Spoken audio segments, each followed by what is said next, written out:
All right, guys, this is probably going to be the longest video that I've ever done. I have highlighted 117 fragrances here in another deep dive video.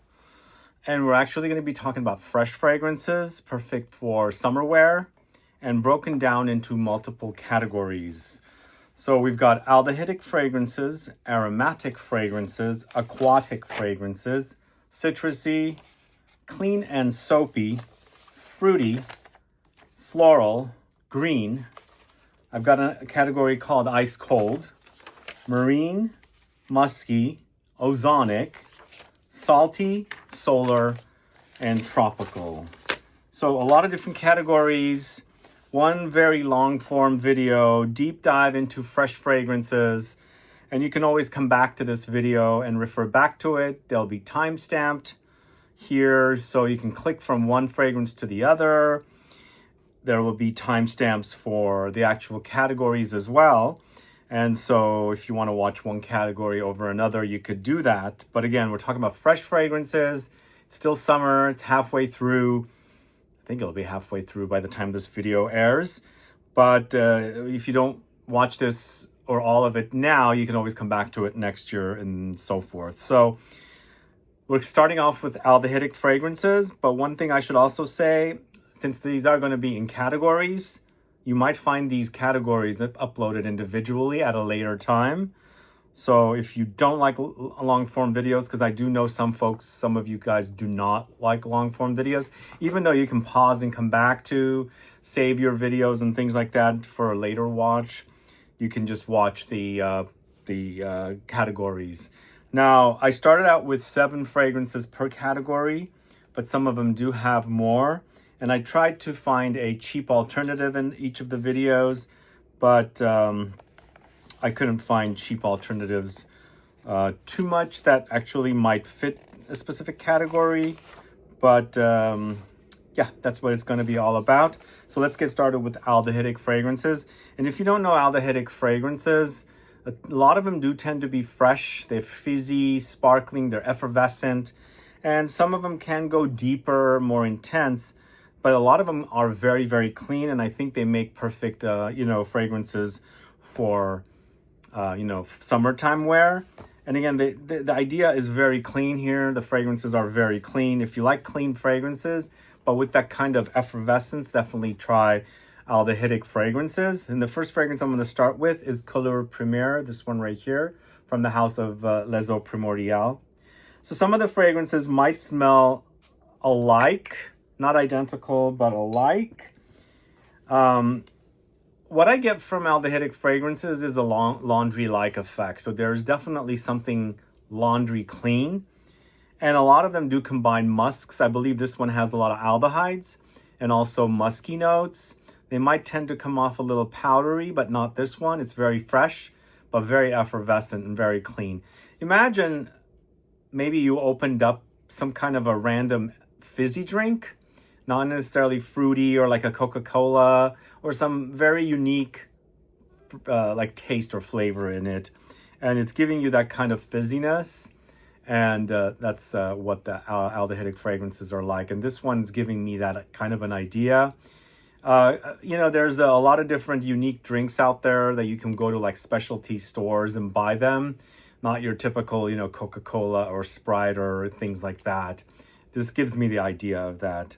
But a really fun fragrance, very laundry clean, just very, very clean for me. COULEUR PRIMAIRE from the house of Les Eaux Primordiales. Then we have 724 from the house of Maison Francis Kurkdjian. Again, these are all fragrances that are perfect for summer wear. They're fresh fragrances. This is a fresh fragrance video. And 724 I just recently featured in the Maison Francis Kurkdjian deep dive video. And I think this is more of a citrusy clean take on aldehydes. So you've got the nice, I'm smelling it. It's totally different than COULEUR PRIMAIRE, but you got the idea of the aldehydes.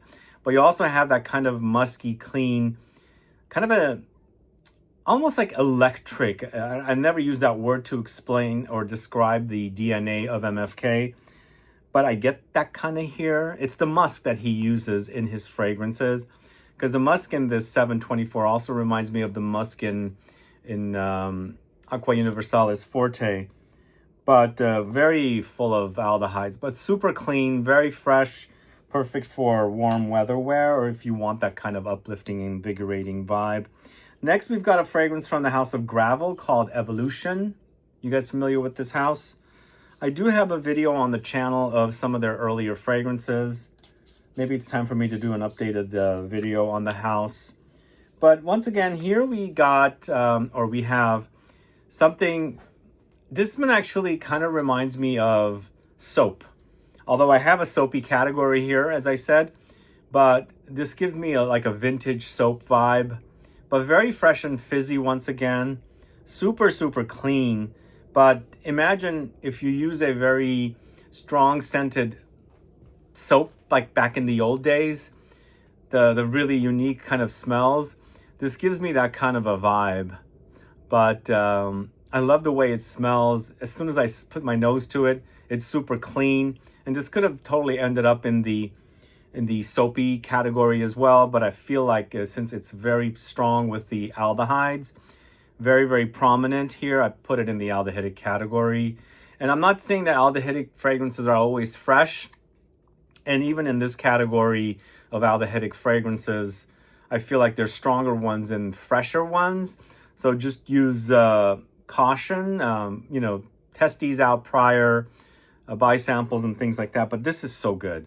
I think this also gives me a little bit of the idea of L'Or Bleu from the house of Guerlain. It's so good, guys. This is so good. Really nicely done. Very vintage, but I like that kind of vintage style. But moving on to the house of Strangers, Parfumerie, it's YUZU Soda. And as I said, the aldehydes gives you kind of a fizzy drink vibe, and here they're capitalizing it on that. This also has, I believe, yuzu, like grapefruit. So they're using the aldehydes and they're creating that fizziness, and it's really nicely done. There's a spice to it, but I feel like we're getting that from the fact that the yuzu or the grapefruit has a kind of a bitter spiciness.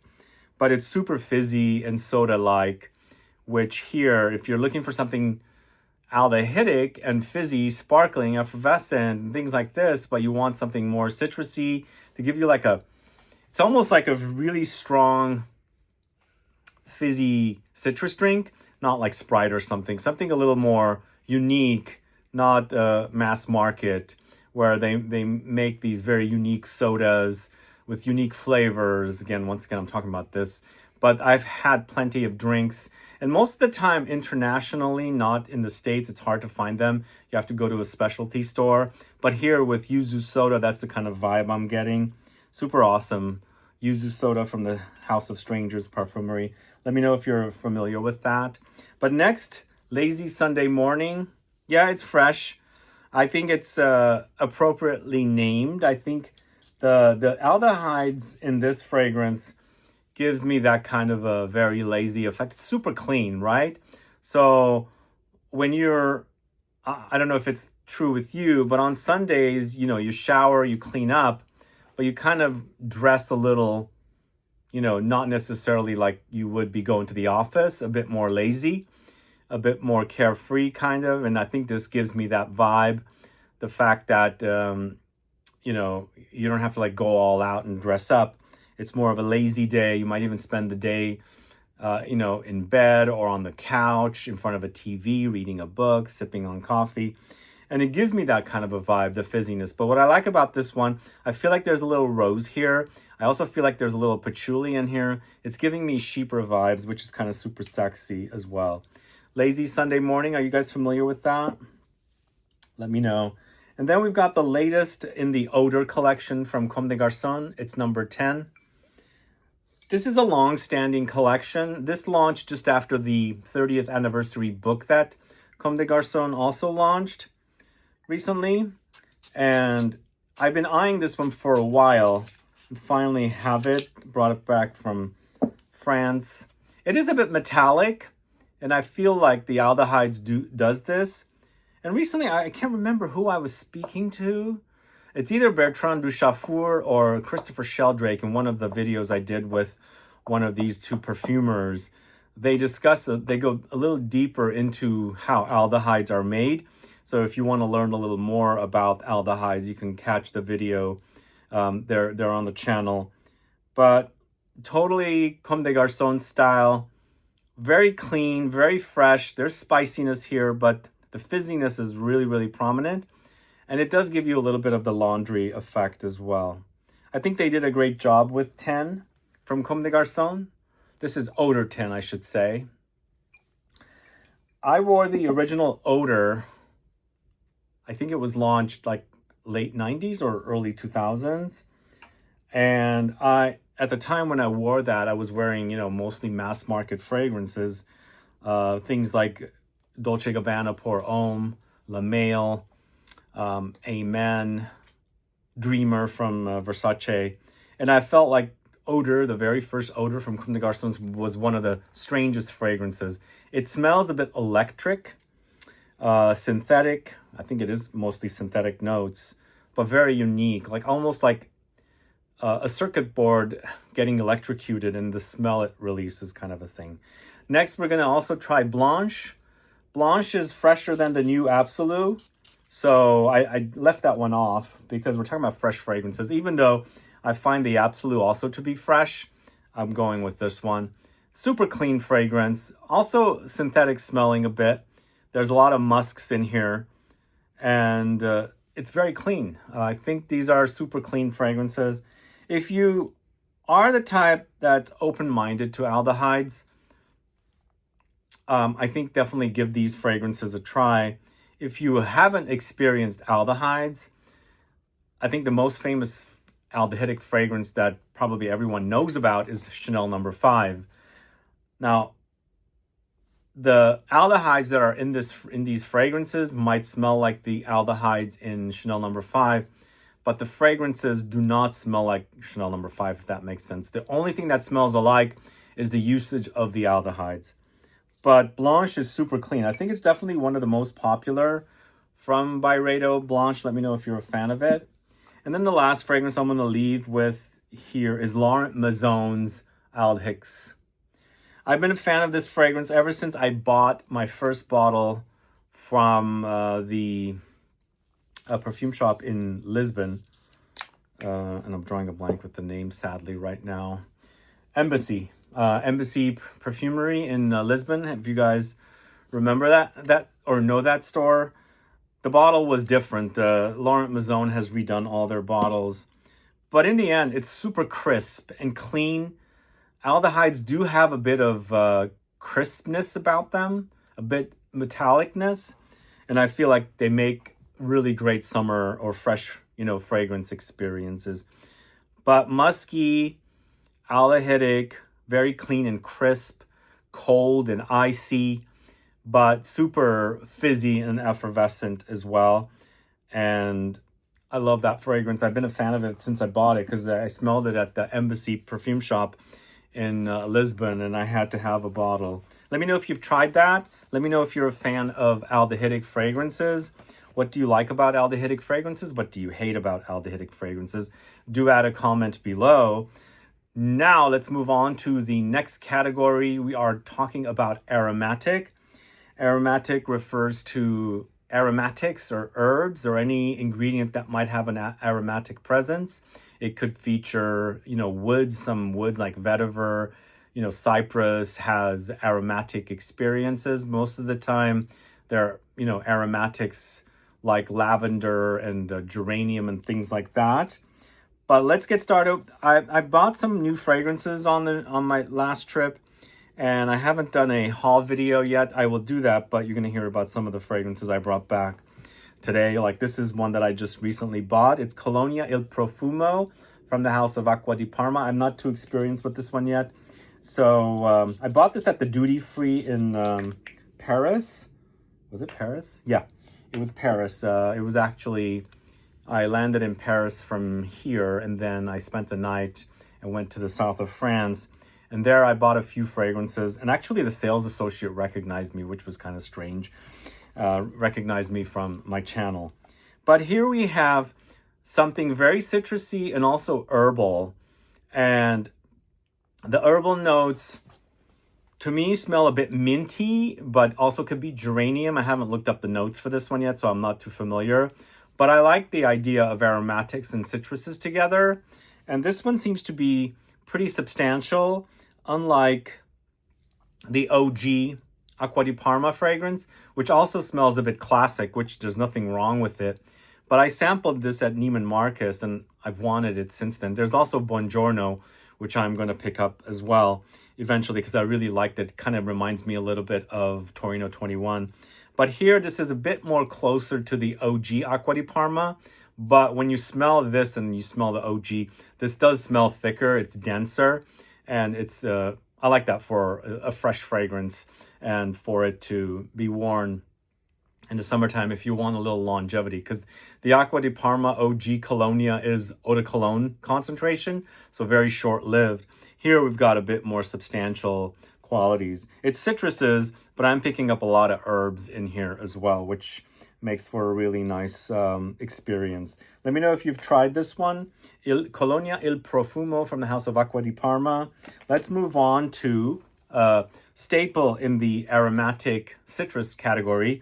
I'm just calling this category aromatic because there are fragrances that don't feature a lot of citruses. They're all aromatics, but very fresh. Here we have a citrus aromatic. This is Mandarin Basilic from the house of Guerlain.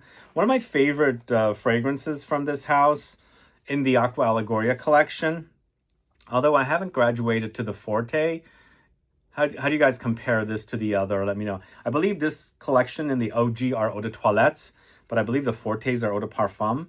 So higher concentrations. But I really love this. I like it as an alternative to Afternoon Swim, which I also am featuring here. But Afternoon Swim doesn't feature the aromatics. There's no herbal notes in it. But the Mandarin Basilic is Mandarin Orange, which Afternoon Swim is, but also also basil. So it's got a lot of basil. And I like that contrast. If you strip away the basil from Mandarin Basilic, you get basically Afternoon Swim, because the Mandarin smells very similar to me. I like that about it. It's juicy, it's wet, drippy, it's sweet tart, and really a cozy citrus fragrance, which I quite like here. Definitely one of my favorites. I actually discovered this fragrance on a trip to Spain one summer, and it was at the airport duty-free. I believe it was an airport duty-free. And there they had, I think it was a train station now that I think about it. Doesn't matter though. There they had a promotion for a lot of the fragrances in the Aqua Allegoria. They were like 40-50% off or something, but they only came in the 50 mls. I went through that, and this is the bottom of my 100 ml. That was like 7 years ago when I first discovered it. Although the collection's been around for a long time, but they do have some really solid ones. The one I miss from this collection though is the Coconut Fizz. I'm not sure why it was removed. On the website Wiki Parfum, it doesn't say it's discontinued, because some fragrances that they list there that are discontinued do say discontinued. So maybe they just haven't updated it. But let me know if you guys have news about Coconut Fizz from the same collection. Really love that coconutty crisp experience of that fragrance, but sadly I can't find it anywhere. But the next fragrance I'm going to talk to you about in the aromatic category is ELECTRO Limonade, this one right here. Are you guys familiar with L'Orchestre Parfum? We have featured L'Orchestre in our Scent Club kits for a second time, I believe. We did Piano Santal. We have now also featuring Cocktail Appalachias. But this is the name is ELECTRO Limonade, like a lemonade experience with a lot of lemons. There's some spicy aromatics. It's also leaning a bit green as well. But they always associate their fragrances with a music genre, or mostly it's genres, I believe. And here we've got the electro sound, and they've combined it with the lemonade. So it's kind of like an electric lemonade.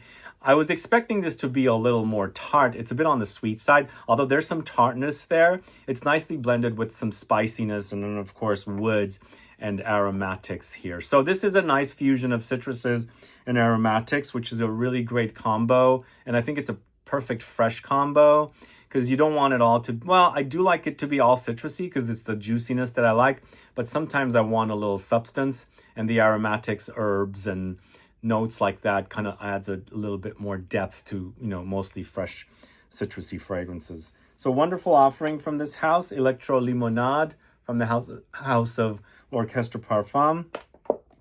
This next one is such a great, awesome release from the house of État Libre d'Orange. It's You or Someone Like You. This is a mint fragrance with a slight rosiness, but a lot of freshness. So the mint is the aromatic note, and it's a lot of mint here, nicely blended with a citrusy quality like bergamot. So it's super fresh, herbal, and a bit rosy as well. And what I like about the herbs here, the mint is a staple in my family. We grew up with consuming a lot of it. But this is not the fresh herb. This is the dried herb, so of the mint. So it's what happens to the mint after it's picked and dried under the sun. It dries up, and then they kind of grind it up to become like a powdered herb. And it's giving me that kind of a vibe. So it's not a fresh mint. It's more of the kind of, it's almost grassy to me, a bit dry, grassy, slightly hay, but it's mint, menthol, but not fake like toothpaste or anything like that. That's what I like about this because it's so realistic. The mint in here is really, really realistic, but not the freshly picked mint, as I said, the dried kind, which I'm assuming you can also use the dried kind for mint tea, which is typically in the tea bags if you buy mint tea, or you can also boil the fresh mint to have mint tea. But such an awesome release, one of the best from the house. It's not one of their more edgy fragrances. État Libre d'Orange started out with doing a lot of edgy fragrances, but a lot of their more recent fragrances are a bit more mass appealing. But for me, You or Someone Like You is definitely one of the best from that house. I absolutely love it, especially when it's hot outside. It is a really superb fragrance. But this next fragrance, I'm utilizing my old vintage bottle, and it still smells great today for a freshie. Surprising. This is from the house of Mugler. It's cologne. It's coming back, guys. But since last year, I've been seeing the it was always Mugler cologne, and then they launched a slew of fragrances inspired by the Mugler cologne series. And there was a grapefruit one and an anise one and a bunch of different ones. They renamed it. Is it Fly Away or is that one of the other fragrances? I can't remember. This is the OG, and it still says Terry Mugler on it right there, as you can see. And the bottle still smells great. But recently I was on Facebook and it was advertising Mugler cologne, and I clicked on it and it didn't take me to the fragrance. I don't know if it was specifically for the European market, but there's rumors out there that it's coming back. And of course, I saw the ad, but it's weird that it's advertising to me for something that's not really selling on the Mugler website. But yeah, it's coming back for sure. And if you don't know about Mugler cologne, I first bought my bottle in 2001 after wearing so much of Amen, Angel Men, when it first came out. This was kind of like the complete opposite of Amen. This was also a unisex offering. It's always been unisex. It's kind of like an updated take on the traditional eau de cologne. It's called Cologne here. It's very green. It's musky. It's citrusy. And it's also got petitgrain, which is the leaves. So it's got those aromatic touches from the leaves and juiciness from the bergamot. I don't want to spray too much. It brings back memories. I've gone through so many bottles. I've given them as gifts. I've been a fan since day one. For me, what I love about Mugler cologne, the OG, I can't remember the new version, and I don't know what they've done. I think they've actually just renamed it Mugler cologne. They've stripped away that sub-name of it when it launched as a collection. Drawing a blank with that additional name. But here, for me, what's awesome about this is the leaf, the smell of the leaves of the bitter orange tree, which makes this fragrance so awesome. I believe this was created by Alberto Morillas, if I'm not mistaken. But he did such a great job. This is so realistic. The leaves are so realistic. I get the smell of the leaves in Mugler cologne. I absolutely love, love, love the way it smells. It's a short-lived fragrance. It's a cologne. It's eau de cologne, but for the time it's on you, it's really, really awesome. And really can't get enough of the greenness of Mugler cologne. So let's see what they've done with the new version, if it's coming back for sure. But, you know, if I got the ad on Facebook, it's definitely coming back. But I feel like since I've been in traveling internationally, maybe the IP of my, was it the computer? It was the phone, was not switched to USA yet. And so it was promoting, you know, ads from Europe for Mugler.fr. But for me, when I clicked on the ad, it went straight to USA. And there it wasn't finding Mugler cologne. But the next fragrance is BLENHEIM Bouquet from the house of Penhaligon's. Great aromatic citrus fragrance. This is a bit old school for sure. And for me, Mugler cologne, even though it's been around for 25 years almost, doesn't smell dated. But this does have a dated quality about it because this also has kind of pine-like notes. So I think that's giving it a bit more of an old school dated smell with a very astringent citrusy quality. Gives me like a tartness in my mouth when I smell it, which I quite like because I love lemons and tart citruses. Such a great release. I mean, both of these are awesome. Mugler Cologne and BLENHEIM Bouquet. Great citrus aromatic fragrances. If you haven't tried them, please do. Highly recommend them.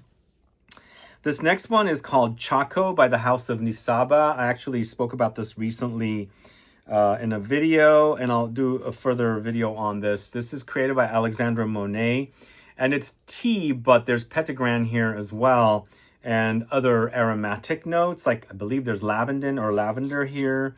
It's a very cozy, because you've got that yerba mate or mate note in here, which gives you a slight green grassiness, which is what I get with mate all the time. Just imagine that kind of dried minty effect that I get in the Etalibre Orange, but smelling more like tea. But the presence of it is a bit dry, like grass, like dried up grass, or, you know, like lawn or something. But it's freshened up with all these notes. The petitgrain is in here, which is giving us a lot of aromatics. There's also lavender in here, so gives you a bit more herbal quality. But to me, it's such a great fragrance, very, very fresh.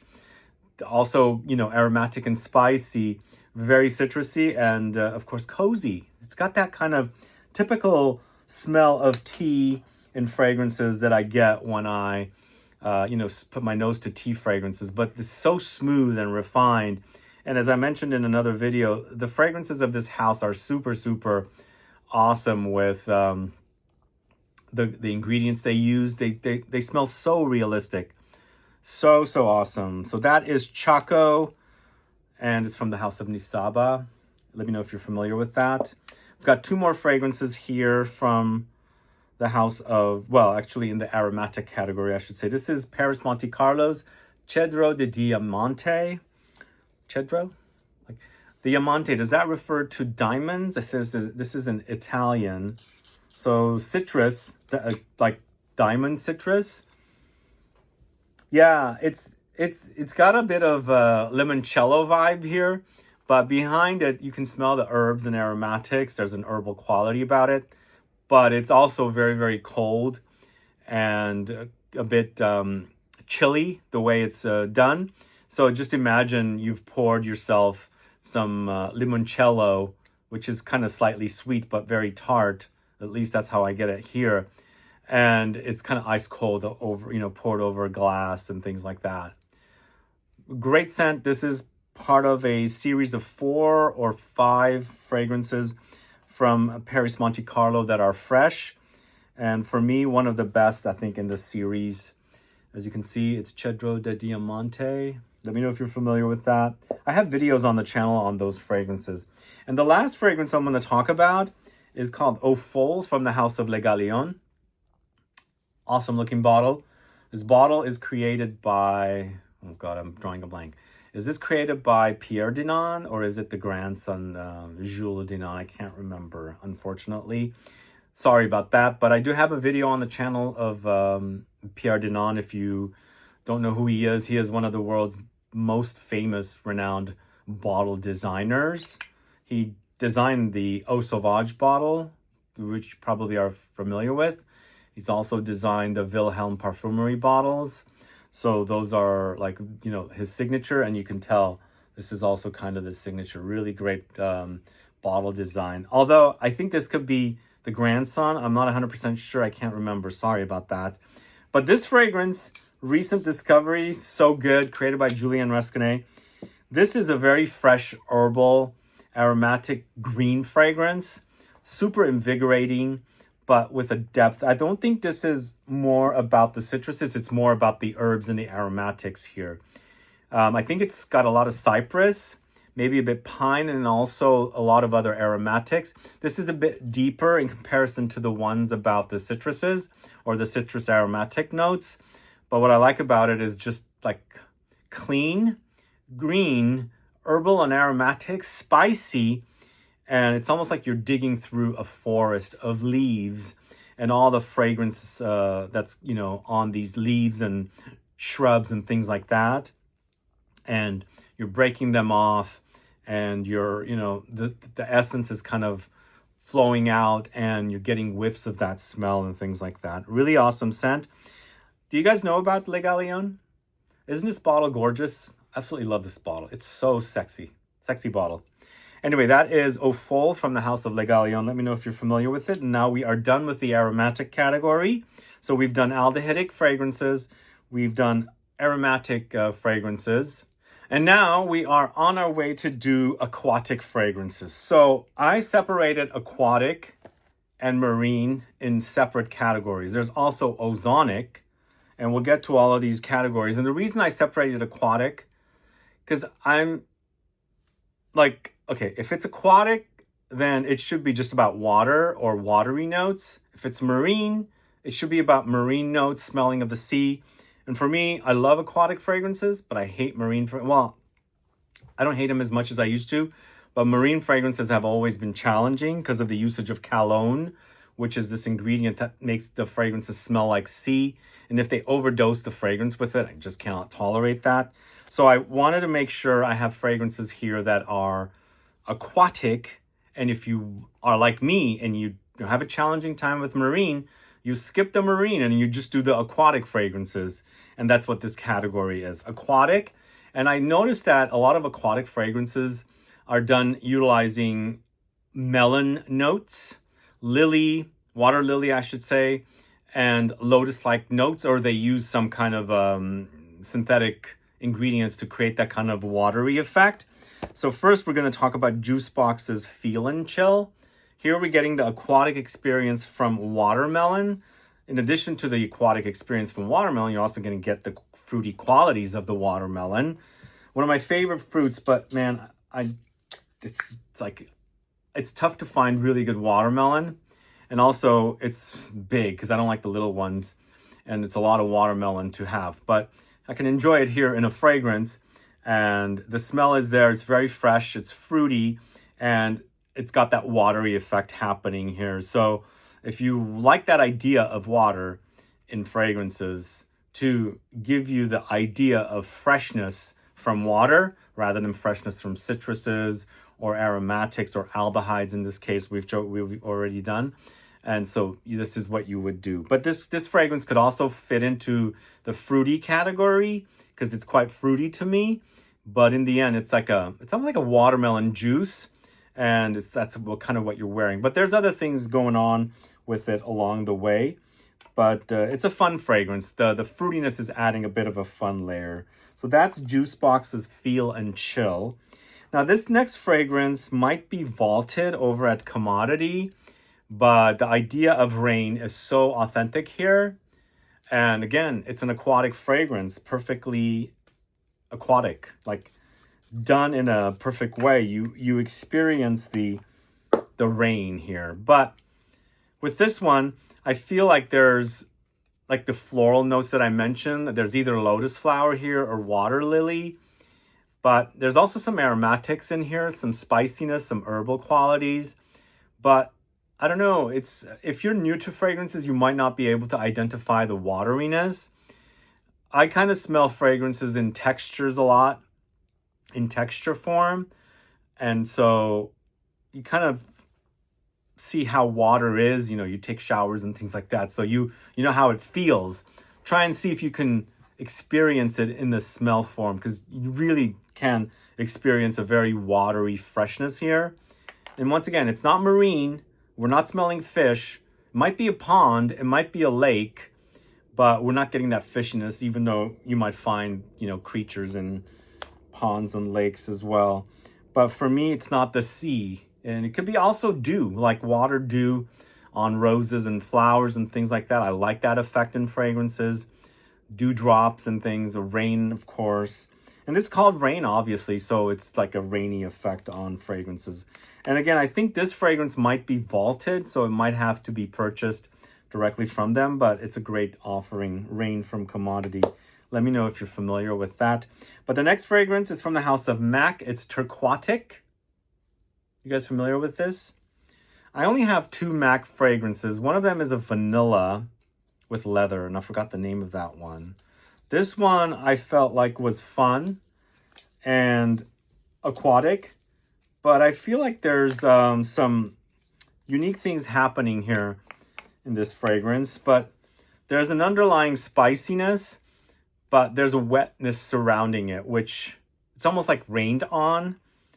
But TURQUATIC, turquoise, this could refer to the sea. I don't get like the marine qualities from it because, you know, it's referring to turquoise and, you know, the color and the sea. And of course, as you can see, the colors are kind of a theme of the name of the fragrance. But thankfully, it doesn't smell like fish or smell like marine, you know, sea breeze and things like that. But it's very watery. And there's a lot of spiciness and aromatics thrown in as well, which I quite like. It's enjoyable to wear. And MAC might be referred to as a more of a feminine brand because they do a lot of makeup and things like that. This is I think it's totally unisex offering. In my category, aquatic fragrances do tend to marine more, but aquatic and marine fragrances tend to lean on the masculine side. But I think that's unisex enough for you know, a woman to wear. And obviously, it's from the house of MAC, which is known for makeup. So next one we're going to talk about is AETERNUM from the house of Royal Crown. You guys familiar with this one? This fragrance took me a while to get used to. There's a bit of a minerality about this one. I feel like it's almost like thunderous. Sometimes, you know how the rain starts and there's that smell in the air that comes before the rain starts pouring. So it's the combination of that smell with the rain coming down together almost. It's a wet fragrance, but it's also, I feel like there's incense in here, which is giving me this contrast of something like what happens, almost like petrichor, but not necessarily the idea of petrichor. It's that smell just before it rains in the air. What is that smell called? Anyway, that's the idea I get with this one. But it's quite watery. And this one actually does go a little marine as well. I think it's the minerality it has that's creating this kind of a smell or effect. But in the end, it's tolerable. It's not like super fishy. And the color is blue, obviously, as you can see, AETERNUM. This is a underrated brand. I actually met the brand at Essence many years ago. And I got to liking the late. It's 2 sisters and their father is the perfumer, or was. I can't remember exactly what's going on. They had a store in Rome that I shot a video at. They don't have the store anymore. But they had some great fragrances. Let me know if you're a fan of the House of Royal Crown. But next, going to the House of Zoologist Perfumes, it's Homme. You guys familiar with this? Let me know if you're a fan of Zoologist Perfumes. Recently, somebody mentioned I should do a full house overview of Zoologist. Maybe I could. I mean, I would love to do that, but I wish I had a bottle of the OG Bat, which is not a very easy to wear fragrance, but really enjoyable to smell because it's the way it smells I really love. Now this one is it's almost like the depths of the world in a watery way. I get like thunderous petrichor. It's very earthy. Fairly new to me. I'm just trying to learn, but it's got the kind of watery effect happening throughout this kind of like petrichor almost is what I'm getting. So almost like geosmin. Are you guys familiar with the word geosmin? I do have a video that's going to air soon that I shot with Sarah Baker of Petrichor and geosmin. Stay around for that. This is not on that video. That was shot like months ago. Unfortunately, it's just going to go online. But this is what I'm getting from this one. And I don't know this creature. Ulm. Let me know what you guys get from Ulm, from the House of Zoologist Perfumes. And let me know if you're up for a video of the house, an overview, a deep dive. I don't have everything from the house, but it's something I could do. The next fragrance is from the house of Room 1015. It's WAVECHILD. Once again, we're getting the aquatic touches from the... What note is in here, if you guys remember? It's watermelon. We featured this in our Scent Club kit. We actually have some additional samples lingering around of WAVECHILD still. But this to me smells like watermelon bubblegum. It does have that watery effect, but it slightly dabbles into gourmand territory a little bit. But it's such a fun fragrance. It screams... what's the word I'm looking for? It screams kind of young and almost like a kid fighting for their candy. Like mom's not giving candy to them and the kid's like throwing a tantrum. They want their candy. And if they wanted candy that mom wasn't giving to them, this is the candy they would get. And that kind of a... As soon as I smell it, that's what I get. I never was a bratty kid when I was growing up. My brother was.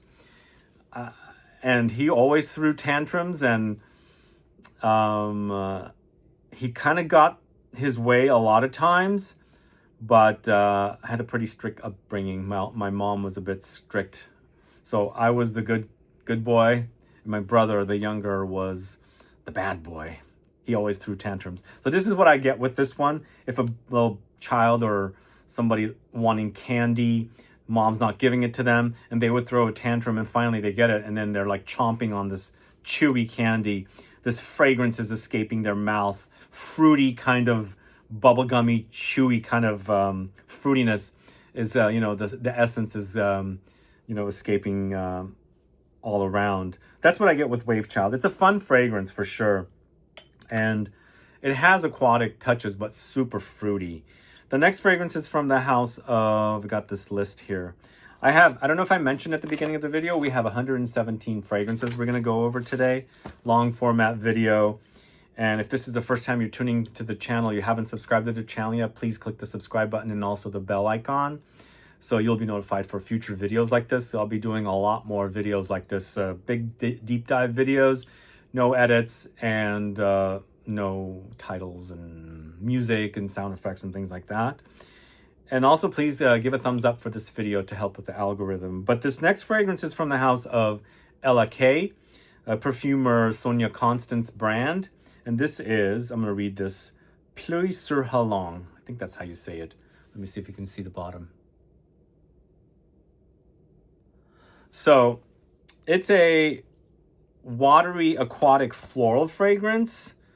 And I think it's inspired by either Thailand or Vietnam. I'm not 100% sure. So I'm thinking of the vegetation and the flowers that grow in the humid tropical climates. And that's exactly what this smells like. I'm getting floral notes. I feel like it's watery flowers, either water lily or lotus flower. But with this one, I'm also getting jasmine. I feel like there's something jasmine magnolia in here. So it's quite creamy and also watery. The white flowers do provide that kind of creaminess. There could also be tuberose in here. But for sure, we've got something jasmine-like I can smell. And also the watery white flowers like water lily and or lotus flower. Along the way, there's some spiciness, but very, very watery for sure.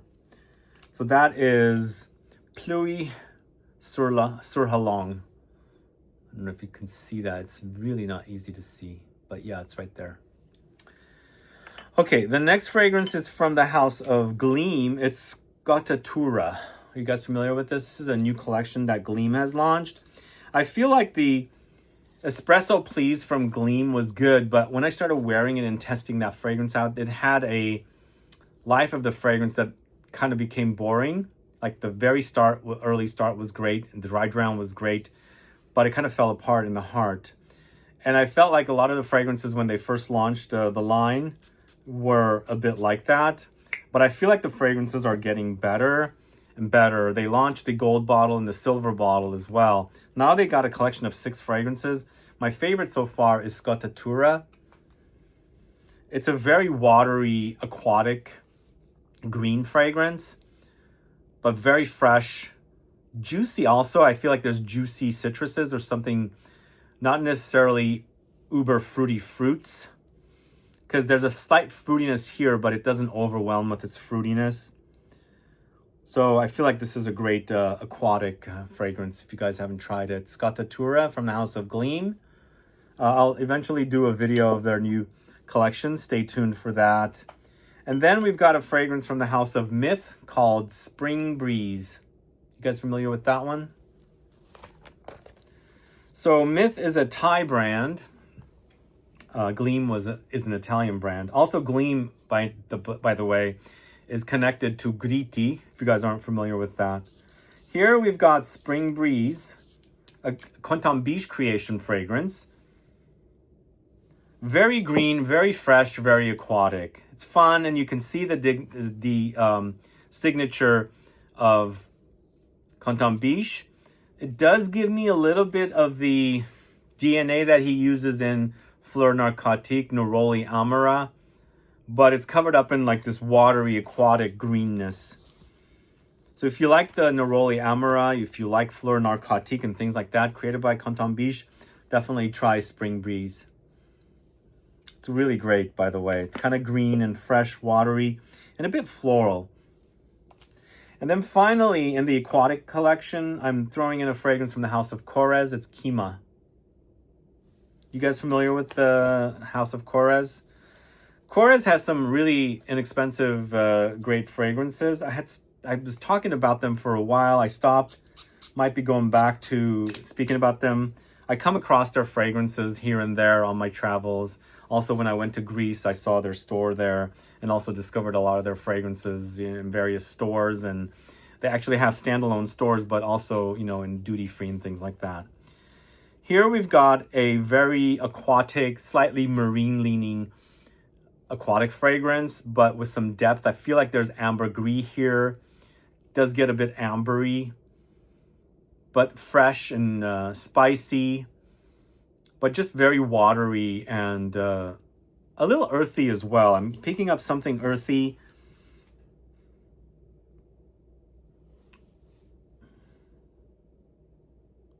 There's watery and marine notes, it says, but there's a lot of spices thrown in here.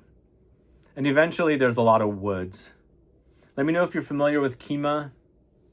I think it's a fairly good line. What I like about Korres, they do 25, 30, 35, 40% off specials, and the best time to buy their fragrances or any of their products is when they do the 40% off. I think that's when you buy these fragrances, and even though they're like $60, I think for the fragrances, it's almost like 50% off with the 40% promotion.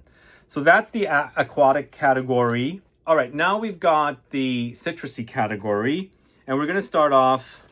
I'm on a new page, so we've only done one page, and we've got how many pages? 1, 2, 3, 4, 5 pages. So we've got 4 more pages to go. So we're starting off with citrusy. There's 10 fragrances here. As I said, I've got different counts for each category. I feel like citrusy is very popular, so I've got more fragrances here. First of which is Afternoon Swim from the House of Louis Vuitton. I was talking about this earlier with the comparison to Mandarin Basilic. Mandarin Basilic is mandarin orange and basil. Afternoon Swim is mandarin with, I believe, ambergris. There's some slight spices in there as well, like ginger, I believe. But for me, if you strip away the basil from Mandarin Basilic, you pretty much get this Afternoon Swim. But super awesome fragrance created by Jacques Cavalli. It's very simplistic, nothing like super groundbreaking, but super cozy and comforting with an awesome, sexy name as well, Afternoon Swim. And you've got this really, really great, juicy mandarin orange fragrance. that's sweet and comforting to wear. I think it's a perfect fresh fragrance. If you haven't tried Afternoon Swim, please do. It's so good. And then we've got a new fragrance from the House of Balmain. This is Blanc Galaxy. Are you guys familiar with this one? This just launched earlier this year. I believe it's created by Rodrigo Flores Rue. And for me, this is a really awesome citrus fragrance. It's citruses, juicy citruses, and I feel like there's aromatics in here as well. But for me, I don't get a lot of aromatics like with the Mugler Cologne. The Petitgrain note is so strong, which I like about that. Here, I feel like there's Petitgrain here, but the juiciness of the citruses is a bit more prominent, even though, you know, you've got aromatics here as well. And even though it's a technicality, I could have pushed and moved the Mugler Cologne to the citrus category. It's highlighting the aromatic quite a bit, so I put that in that category. But really awesome scent from this house. It doesn't smell like any of the other fragrances, and it's the freshest in the collection.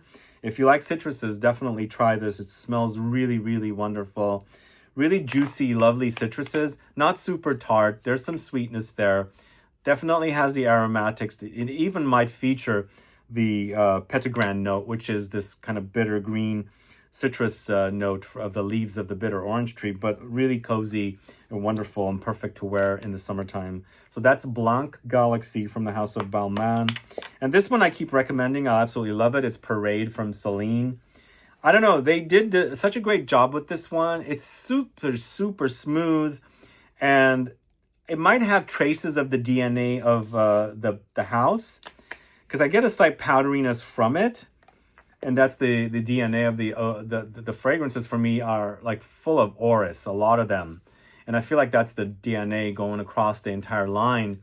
Here you get a little bit of the orris, but it's super juicy. It's the citruses, and it's also the flowers blended together so smoothly. Super sexy, clean, but a wonderful, juicy, citrusy fragrance that I think is perfect for a fresh fragrance video category. If you haven't tried this Parade, let me know what your thoughts are if you have.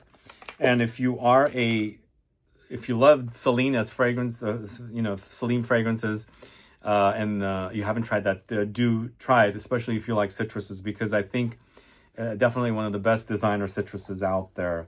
So the next fragrance I'm talking about is Tangerine Boy, right there from the House of Fleur. Fleur's Tangerine Boy, oh my God, it's one of the best tangerine fragrances. It's super juicy.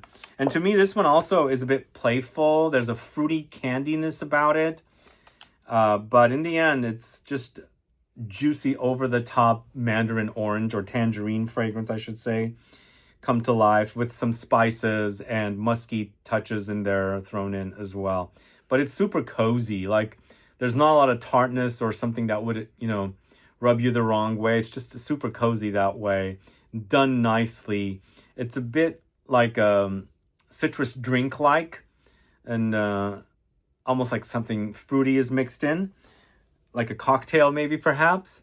But again, if you're looking for a tangerine or mandarin orange in a juicy way, I think fun and playful way, definitely try Tangerine Boy from Fleur. Let me know if you're familiar with that line. Next, going to the House of Javoy, it's Aqua Memorabilis. You guys know this one? It's a newest launch from this house, although they do have another fragrance launching soon, which I don't know if I can talk about it yet. It was premiered at Aix-en-Provence. I think it's launching at the end of the year, I believe around October or late September. But for now, let's talk about this one. This is also a really wonderful, juicy citrus fragrance, but also there's musks in here as well, like ambroxany type musks, so it gives some depth to the fragrance.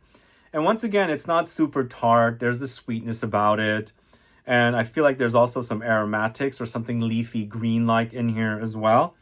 So it's got adding some nice contrast to the juiciness of the citruses.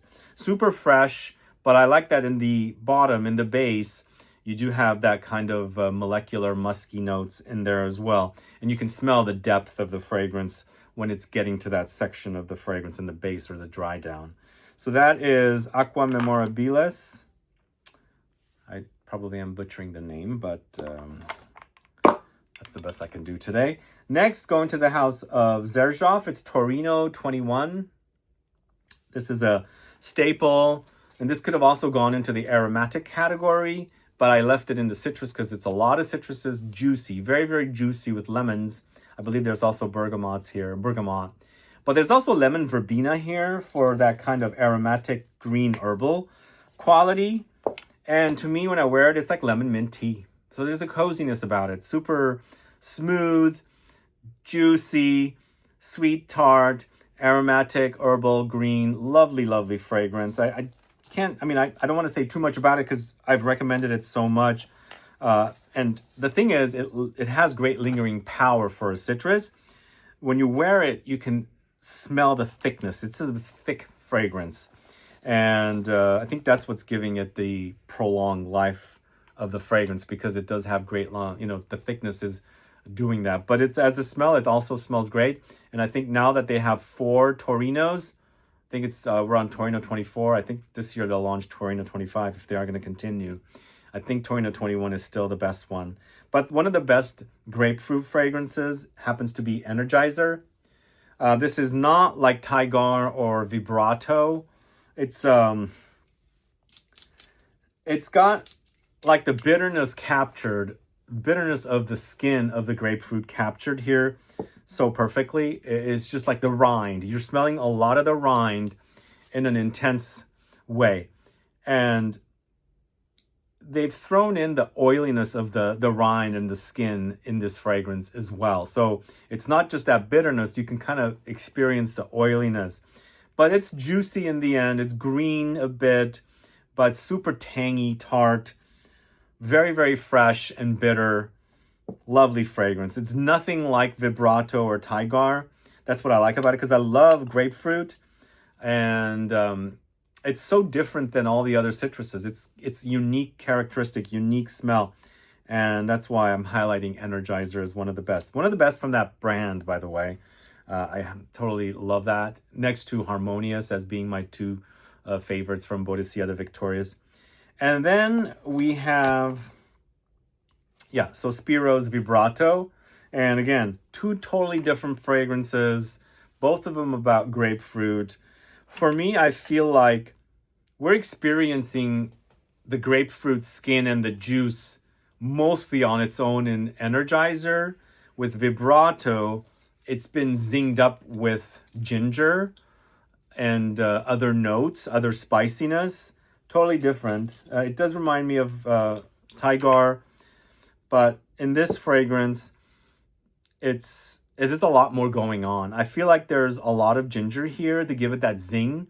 And even though the skin of grapefruit has zing, here it's just super awesome the way it's done. It's also very long lasting and one of the best from the house of Sospiro. It's Tigar, then it's not, Tigar, to me, when I compare it to Vibrato, there's a simplicity about it, whereas I'm not getting that here. It's much more complex. There's a lot more going on here. So if you like it easier to wear, go with Tigar. But for me, Vibrato has that depth that I like. Intensity, even though both of them are eau de parfum, a lot of the Sospiro fragrances are super dense and intense and super long lasting. So Vibrato.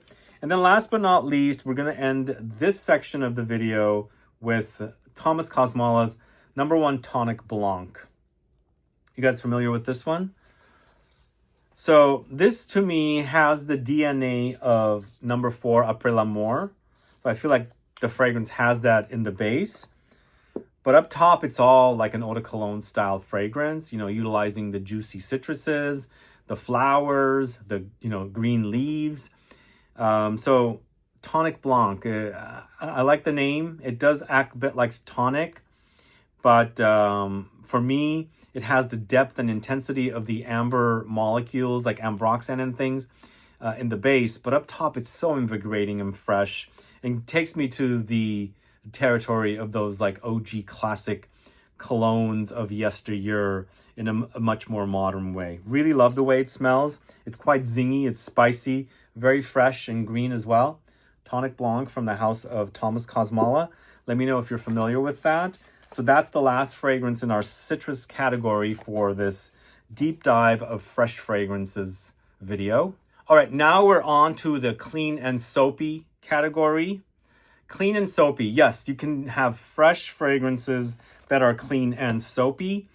And I always mention in my videos that sometimes a lot of neroli orange blossom fragrances act soapy. In fact, this was one of my very first soapy fragrances right here, Mugler's Cologne. So yeah, you're going to have that experience. This is a totally new category of fragrances that not only might feature a soapy note or a soapy accord or something soapy listed in it, or fragrances that smell soapy that are not featuring a soapy note. Let's start off with a new fragrance from room 1015. It's Love-O-Matic. Love-O-Matic is so fun and playful and also fruity and bubblegummy because it has a bubblegum note, but it's so super clean. It's I feel like they're using aldehydic notes, so I feel like this could have ended up in the aldehydic category, but it's so super fresh, very clean. It's got the fruitiness thrown in, and that bubblegumminess kind of plays wonderfully with the fruitiness, but there's a lot of musk in here as well, so it's very super musky. I think that should satisfy for the folks that love clean fragrances.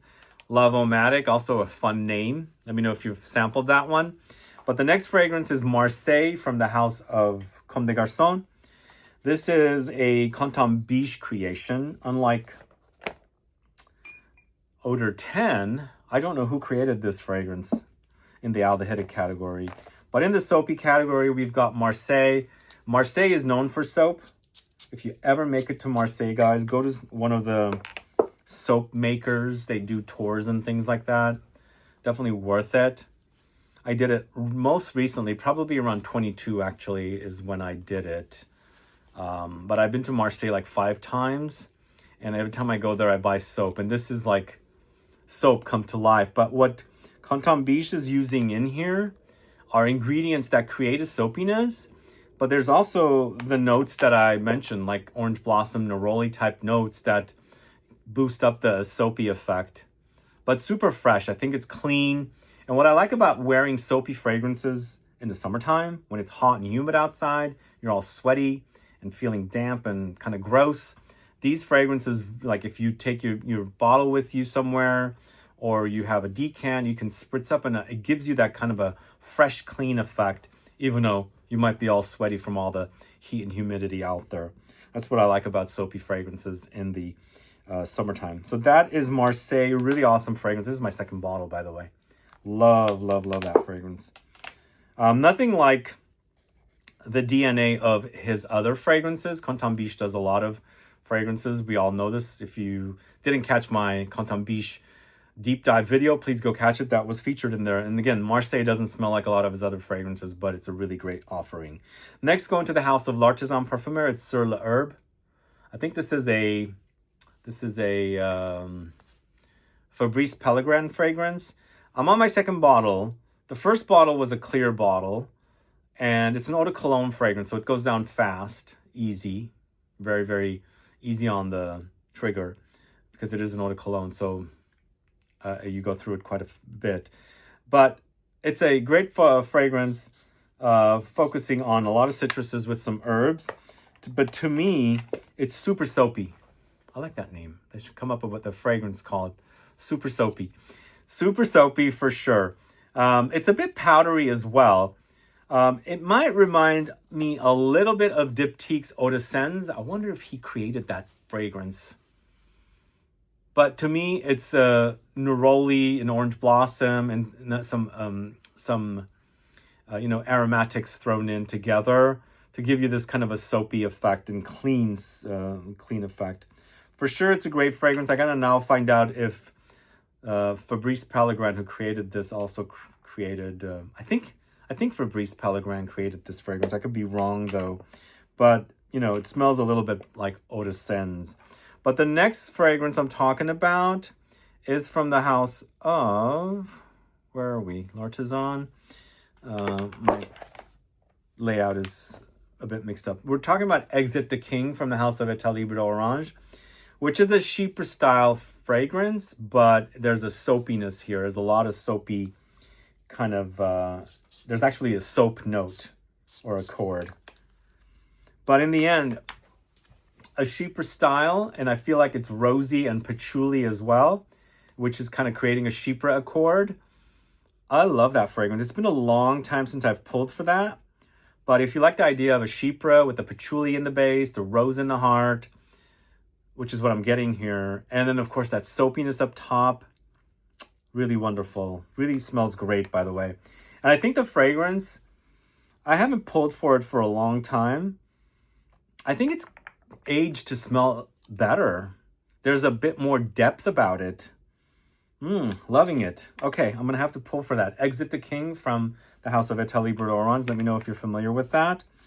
Next, it is Bastille Paris. It's Paradis Nuit.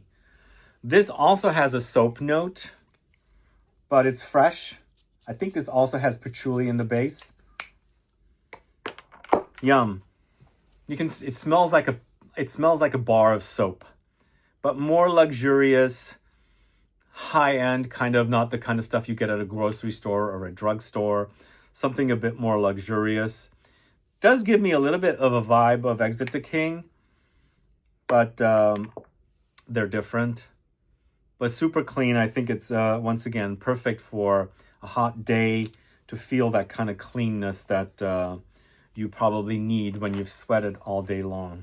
It's almost like that's the experience I got on this last trip to France, being in the south of France and also in Grasse when it was like 95 or 100 and it's also humid. It was a bit unbearable. But next, moving on to a fragrance from the House of Curzon. This is Gym Tonique. You guys familiar with this? This is a eau de cologne fragrance. I think it's eau de cologne. No, it's eau de toilette. So this brand is a very interesting brand in France that makes laundry soaps. There's a laundry soap from this. And of course, there's a fragrance from it as well. But you can either, wash your clothes with this scent or wear the fragrance, or maybe wash your clothes with that scent, laundry detergent, and you wear it and then also spray the fragrance on to kind of prolong the smell or something. But in the end, it's very soapy and clean, also a bit citrusy. It's also very kind of fun and something gentle about it, but super fun fragrance, I think. Gym Tonic from the House of Curzon. Are you familiar with that? Let me know. These fragrances from Curzon also are not that expensive. It's not widely distributed. You might have to get them in France, but I recommend you go to that store in, I believe it's in the Marais, really nice area of Paris. And then we are ending this list. Oh boy. I think for the citrusy category, I skipped a fragrance. I'm going to have to remove it, but let's move on to the last fragrance in the soapy category. It's a Milano Fragranza Naviglio. This to me is super soapy once again. There's actually a soap note or a chord. Yes, but it's in a kind of a green and citrusy way. It smells like hand soap. But once again, luxurious hand soap.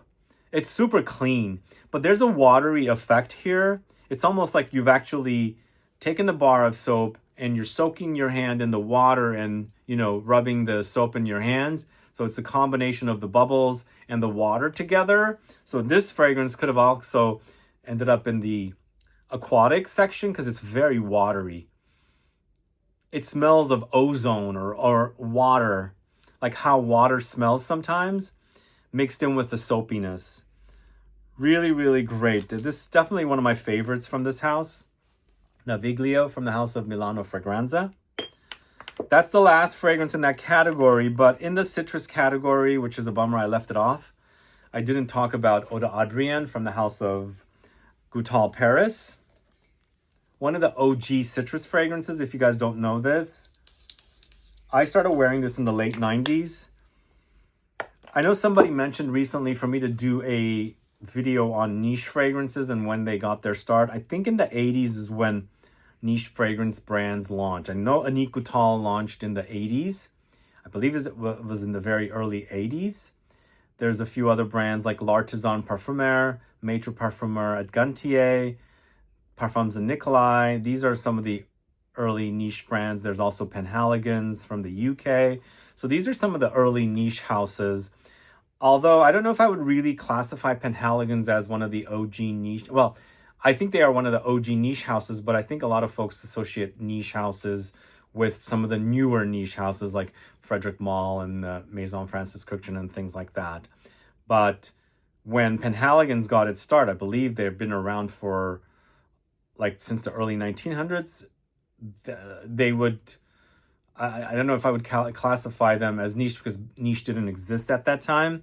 It was just fragrance houses, either a house that had just fragrances or a house associated with a design, you know, a brand like a fashion house or something, their fragrances. So I think niche really kind of started being called niche, I think in the late 2000s.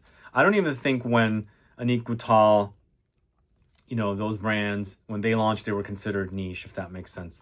But going back to Eau d'Adrien, really wonderful, like a limoncello take on citruses. It's a lot of lemons here, a bit tart, a bit astringent, but sweet as well. There's aromatics and spices and woods thrown in as well. One of my early fragrance loves. I love it. I love lemony fragrances. And this is definitely one of the best lemony fragrances. Eau d'Adrien from the house of Annick Goutal. All right, continuing the fresh fragrances deep dive video. We're going to talk about fruity fragrances next. And the first fragrance I'm going to talk to you about is Porthole by Lumari. You guys familiar with Porthole? You should be. We featured this in the Scent Club kit a year ago. No, 2 years ago, actually, come to think of it. Time flies. So that fragrance became a hit. A lot of folks loved it, wanted to get it. They sold out.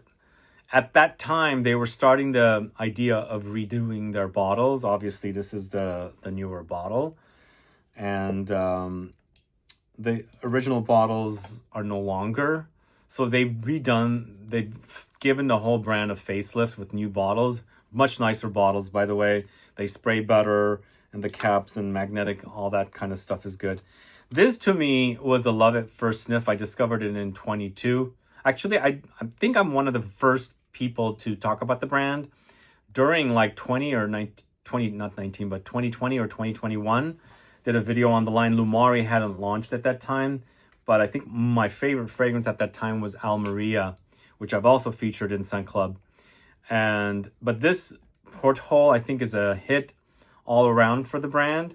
It's a salty, fruity fragrance with a bit of gourmand touches. It's kind of like WAVECHILD to me, but not as playful and childlike as WAVECHILD is. This one's a bit more mature, but the fruitiness in here still gives me that kind of a young and playful energy about it. But such a lovely fragrance. I love it. Really great fragrance created by Camille Chamardin, Porthole. Let me know if you're a fan of that fragrance and if you discovered it through Scent Club. But the next fragrance is Strawberry from Malin & Getz. Bought that 2 years ago from Montreal at Etiquette store. Although I could have bought it anywhere here, but it was so hot and humid when I was traveling in Montreal. When I sprayed this in that store, I instantly fell in love with it, even though I had smelled it prior to that. What I like about it is it's a green strawberry, so it's not super fruity, but also very musky. And so it's super sexy in the heat, and that's kind of why it came alive in the heat. And I sprayed it on. I'm like, I got to buy a bottle of this, wear it in this heat because it smells so good on me. So if you like kind of molecular musky fragrances with a slight green fruitiness, definitely perfect fragrance for summer. Fresh wear is Malin & Getz Strawberry. Let me know if you're familiar with that. The next one is from the house of Christian Provenzano. It's Rocca. You guys familiar with this one? So Rocca is a red berry take on fruity fragrances. It's a red berry come alive, but it's not just one red berry. It's a bunch of red berries. It could be a little bit cherry, it could be a little bit strawberry, maybe a little raspberry, maybe a little blackberry. It's this kind of like fusion of all these berries. It's like a fruit smoothie almost, but mostly fruits and not much else. But when the fragrance is drying down, the everything else that's in the fruit smoothie is coming alive. But first, you attack with all the fruits, which is really fun and juicy and fruity. And this is not necessarily kind of young like WAVECHILD is. This is a bit more mature in the fruity direction, which I quite like, because I don't like my fragrances to lean very child or playful. Although I shouldn't say I don't. Not the biggest fan of it. There are rules to the exception. Exceptions to the rule, I should say. What am I saying? But I like Rocca because it's an intense boost of like red fruits come to life. And the next fragrance is, where are we at? I think my, here. So the next fragrance is from the house of Maître Parfum et Gantier. It's Fresh Passiflore, for one of the best examples of fresh fruity peach with passion fruit. Unbelievable how great this is. This smells like the skin of peaches after you've been, you know, moving around or handling peaches. Maybe you're buying a bunch and the smell is just kind of rubbed off on your hands. But it's juicy and a bit tart and so refreshing for, you know, fresh wear for the summertime. If you like it fruity in the summertime and you like it very, very fresh, not with a lot of gourmand notes thrown in to give you that depth, you just want the freshness, this peachy fragrance is so awesome. It's Fresh Passiflore, which means fresh passion fruit flower, I believe. And then the next fragrance is Ex Nihilo's Fleur Narcotique, another Canton Biche creation. It's a fruity floral, I should say. So this could have gone into the floral category as well. But it's the biggest seller for the brand Ex Nihilo.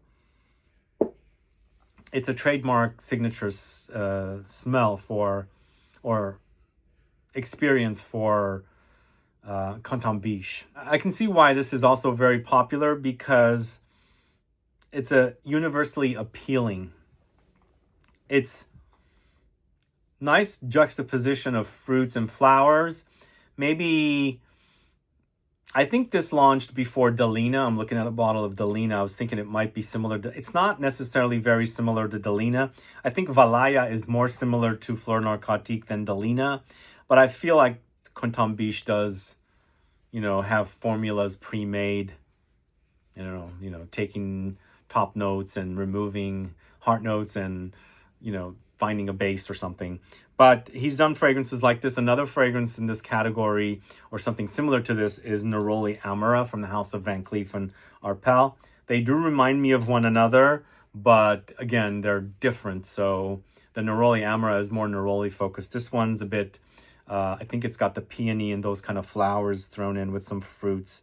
And then we've got Parfums de Marly's Greenly for the juiciest apple, green apple, musky fragrance experience. So I've got one trip to take to family here in a couple of weeks.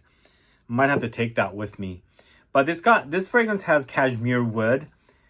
Even though the green apples or the apples that are in here is so juicy, the cashmere wood or cashmeran that's in here is so prominent. It stands out against the juiciness of the apples. But I absolutely love that fragrance. It smells so good. Really, really love it. Let me know if you're a fan of Greenly.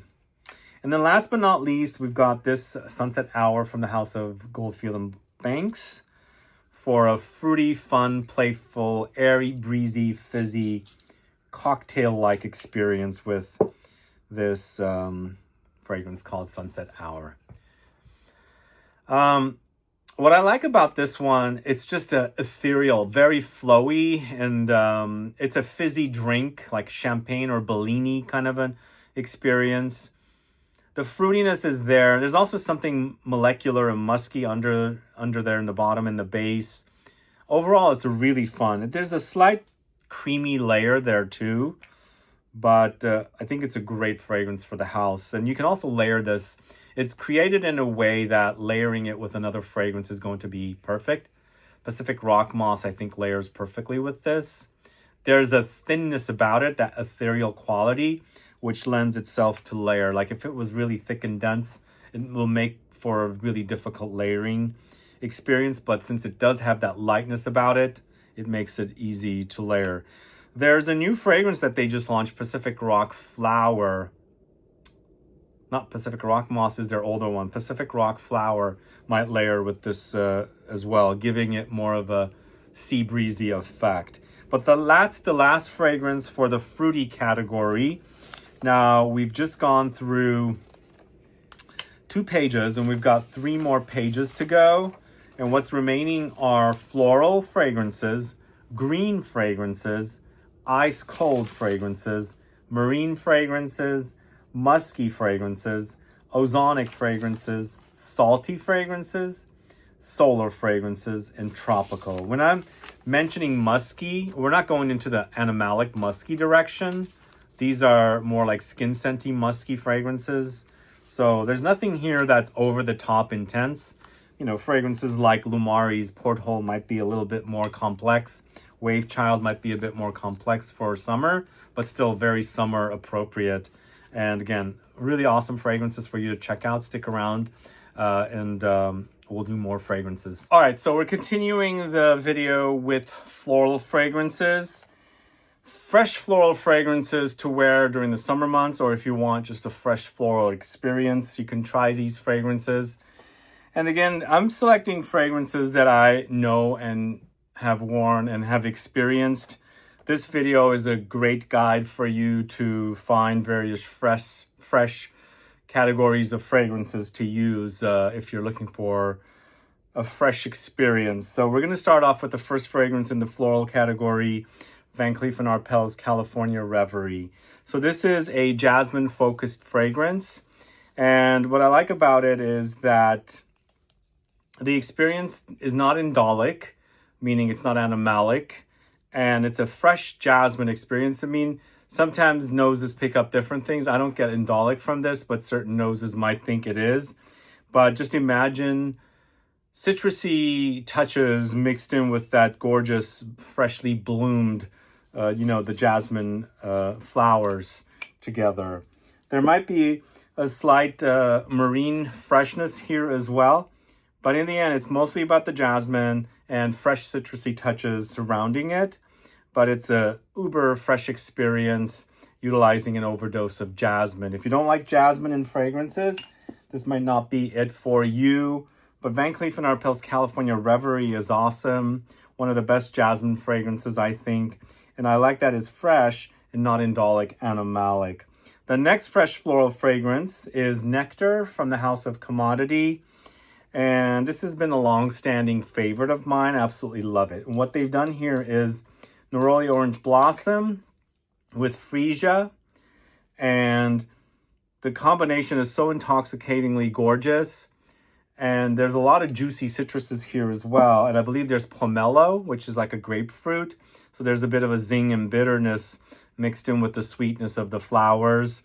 It's so fresh and juicy. I love that about it. The combination works really well. It might remind you a little bit of Jo Malone's Orange Blossom cologne, but I find that one to be a lot more substantial and really an awesome fragrance. I really love it. The only problem with that, it might be vaulted again. You might have to contact them and order them.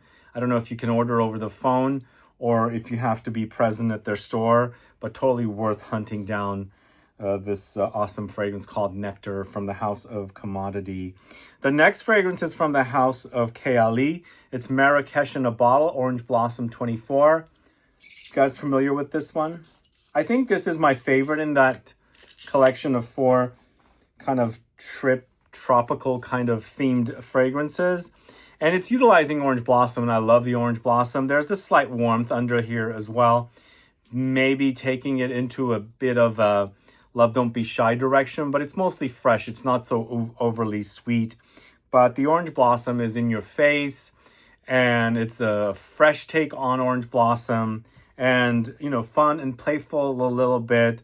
But if you like the idea of that Orange Blossom being the star, I think this will satisfy. I think the brand does candied kind of sweet fragrances a lot, but I don't think that, on me, it doesn't come out as being overly sweet.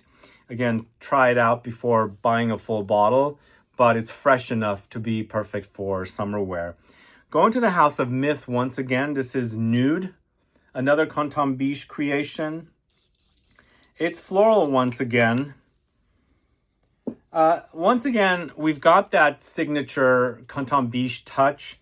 Here we got something a little bit of, reminding me a little bit of the DNA of Fleur Narcotique once again. But I feel like this comes off a bit solar. And even though I've got a solar category here, there's a creamy layer here, giving me a slight suntan lotion-y experience. But it's more about the flowers. There's a lot of floral notes here.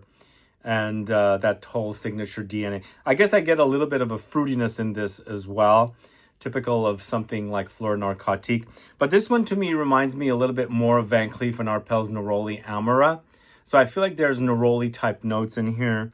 But still, something is a bit sunscreeny in there, solar in there, and a bit tropical as well. So Nude from Myth. Let me know if you're familiar with that brand. Then we're going to the House of Essential Parfums. It's Neroli Botanica. Really awesome take on Neroli once again. This is a floral category. And I find that they do a lot of like Neroli Orange Blossom in the fresh direction. Not a lot of warmth when it comes to this note. Whereas other white floral notes can be a lot more deeper takes. Like they do a lot more with it. But when I was going through finding or looking for fresh floral fragrances, a lot of them did turn out to be with the Neroli or the Orange Blossom, the Orange Blossom note. And to me, this from the House of Essential Parfums is very like young Neroli. And I feel like also there's a greenness about it because it's young. I also feel like there's like tuberose, jasmine touches in here as well. But super fresh, a bit sandalwoody, I think, as well. And that's more in the base. But up top, it's a green take on Orange Blossom. For me, it comes off a bit tuberose-like. I don't know why. But usually, I think the idea of blending tuberose and Neroli Orange Blossom is definitely something that's done quite a bit. Let me know if you're a fan of Neroli Botanica from the House of Essential Parfums. Next, going to the House of Thomas de Monaco, it's Au Coeur. Are you guys familiar with this one? Au Coeur is top 3 for me from the House of Thomas de Monaco. I really enjoy Raw Gold, of course. I enjoy Sol Salgado. And then I enjoy Au Coeur. Au Coeur is the second fragrance that was launched by the House of Thomas de Monaco. What I like about it, it's a really great take on Magnolia. And with a kind of a musky undertone of woody amber musk, like ambroxan is what I'm trying to say. But along the way, there's a pepperiness for sure. I believe there's pink pepper or black pepper here.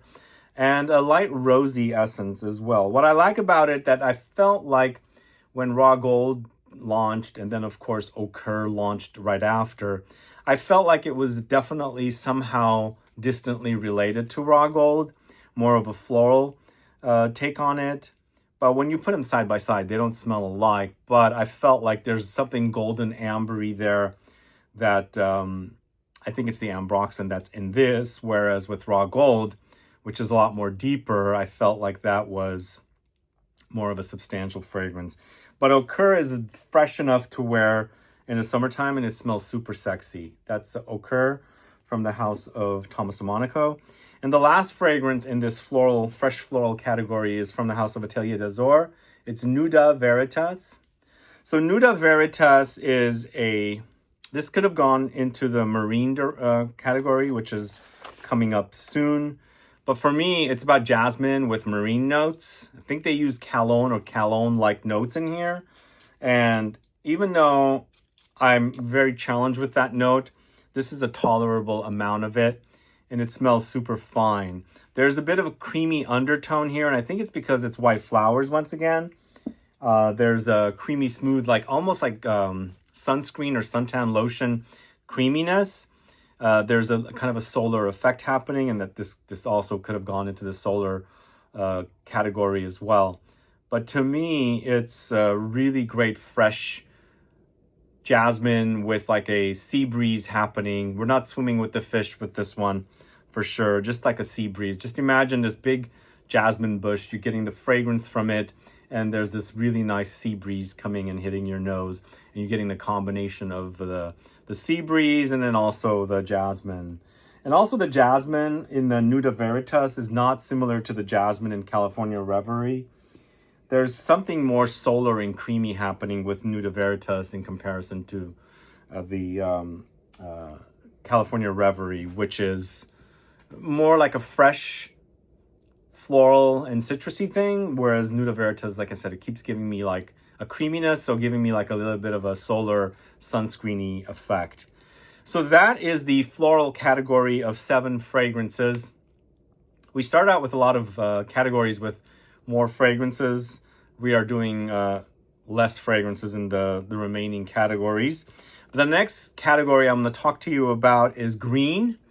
So there are a lot of fresh green fragrances, and fresh green fragrances are also, green fragrances in general are some of my favorite fragrances. I think I like green fragrances, and some people are challenged with it, but the reason I like is because my dad was a gardener. I did help him in the garden as a young boy. We were picking plants, vegetables, and flowers and herbs. So the smell has just left an impression on me. So I really like the way green things, green vegetables and plants smell.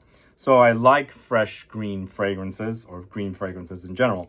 But the first fragrance in the green category is Viper Green. Viper Green from the house of Ex Nihilo is definitely the first fragrance I bought from this house. What I like about it is a fresh take on galbanum, a green bitter resinous note from this, it's sticky note. And it's from a plant they make a resin from. But it's the really awesome smell of galbanum that I really like that's captured here perfectly. But it's freshened up. There's a lot of citruses here. And it's definitely something you can wear liberally in the summertime. And, it's not like your everyday citrus fragrance. There's citruses here, but it's given that green boost. But so awesome. I feel like there's also like green floral notes in here, but I think it's the galbanum note that's giving me that kind of an idea. If you like fragrances like Synthetic Jungle, you might like that for its freshness. It's so super fresh. So wear that in the hottest of days. When it's super hot and humid, you just want the idea of this fresh green juice on you rather than like something complex and overwhelming where it might kind of put you off, but going into the green direction, as I said. Next is Jill Sanders Leaf. So I just picked up my second Jill Sanders fragrance, and I got a bunch of samples, thankfully. I might do a video on the fragrances, but the one I'm featuring here is called Leaf, and Leaf is right there. And here we have the bottle. I actually bought my first bottle at the Jill Sanders store in Munich, Germany. And the second bottle I bought at Printemps. They were carrying this line there. I'm hoping some store will bring this line here as well. I really love this line. I think it's classy. But here, it's a very fresh, kind of tomato leafy greenness. Once again, it's super fresh, very, very invigorating, but giving you that kind of citrusy, fresh tomato leafy. And one of the things my dad planted a lot of were tomatoes. The tomatoes off those vines were some of the best I've ever had in my life. And just takes me back to, smelling the vines, the tomato leaves and the vines with the tomatoes on them. This is not the fruit, it's more about the vines, but definitely awesome experience here. Leaf from the house of Jill Sanders. The collection is great. There's 3 fragrances that I really like from the collection, but I think all of them were pretty darn good. But I bought Leaf because we were headed to summer, obviously, and I think it's perfect in the summertime. But this next fragrance is definitely one of my all-time favorite fragrances in the green category. Definitely my #1 favorite fragrance from Nichane. This is Ambra Calabria. But before I talk about this, I actually stopped into the Nichane boutique in Paris, and they actually had me smell one of the fragrances that's launching soon. And I've been told I can't talk about it, sadly. But honestly, guys, it's so good. So, so good. That's the clue I'm giving you. I'll give you guys more info once I know that it's okay. But Nishane does have, I think, 2 fragrances launching. But I only smelled one of them. And I'll let you guys know all about it once I can talk about it. But Amber Calabria, I actually did a short video here on YouTube about it because it's definitely one of my all-time favorites, definitely one of the best. It's a green take on amber, and ambers can be very warm and kind of something you would wear more in the winter time, autumn, winter, and colder days. But here we've got a very fresh take on amber. Absolutely love it, the way it's mixed with it's galbanum once again, so this is giving you a lot of greenness. There's green leaves here as well, and bergamot. And it's got vanillic ambery notes in the dry down. Super awesome fragrance. So good. So, so good. If you don't know this one, please do. It's much better than Hachivat. And even though I've got Hachivat coming up in another category, I think Amber Calabria is the best from that house, I think, for a very unique fragrance. Next, going to the house of One Day. This is Jeju. Are you guys familiar with One Day? Remember, we have a One Day fragrance featured in our latest kit. It's Taipei. But Jeju is a total green bomb, by the way. So what I like about this one, it's so overwhelmingly juicy. There's a lot of grapefruit or yuzu in this. Could be also pomelo. And imagine squeezing the juice of the pomelo or the grapefruit and then mashing up, like macerating like greenness, like green leaves. It's the combination of these 2 ingredients. This fragrance could have also fit into the citrus category. But what I really like about it is how the greenness mixes with the unique trademarks of the grapefruit or pomelo note.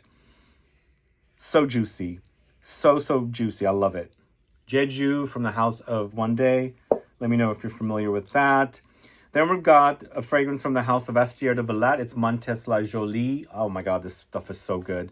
This is the fresh green category, so you must love green fragrances to enjoy these. And again, I think maybe green fragrances are a bit polarizing, but I think if you ever hung out in nature and smell how nature and, you know, parks and gardens and forests, you know, places like where greenery grows smells, you might enjoy green fragrances. This is a really awesome minty fragrance, and I believe there's basil here as well. So good. So, so good. It's the juice of the herbs come to life in fragrance form, and I feel like there's citruses here as well. So good. Yeah, this is an underrated house. It's a ceramic house. Once again, they have a store on the Rue Saint-Honoré in Paris. You go in and they've got these really amazing, expensive ceramics. And of course, they got a collection of fragrances. Several are created by Dominique Ropillon, not this one, but this is an awesome green fragrance. Montes La Jolie from the house of Estier de Valette. And then we've got 2 more green fragrances left. We've got Paradisi from the Joram Studio. And for me, the citrus in Jeju reminds me a little bit of Paradisi. Has a citrusy touch. But, oh my God, this is lush vegetation and also citruses mashed together. But to me, there's a bit of fruitiness. And also it's like, almost like it's been rained on. You know, things are ripened. But, you know, the flower, not the flowers, but the greenness and the vegetation and the fruits are ripened. But it's summer, but you've got this very cold rain that has rained on it because there's a freshness about it. It's super fresh and green. Very, very like, just fresh vegetation that's a lot of watery touches, giving it a very freshness. Is that correct of saying? No, but Paradisi was an instant love. I bought it from their store in Scotland, in Edinburgh.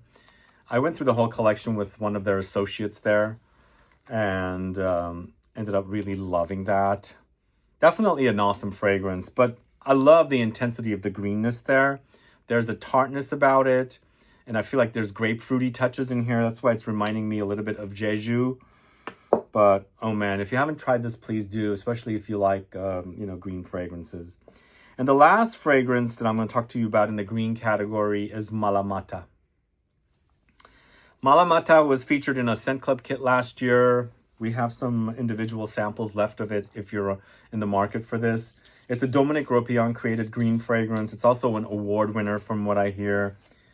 And to me, it smells like pea vines, you know, like peas, tomato vines, but it's galbanum. There's I believe there's hibiscus. There's definitely lily of the valley. It is superb, superb fragrance. It might remind you a little bit of Synthetic Jungle because it's Dominique Ropion and Anne Flippo who created Synthetic Jungle or Synthetic Nature.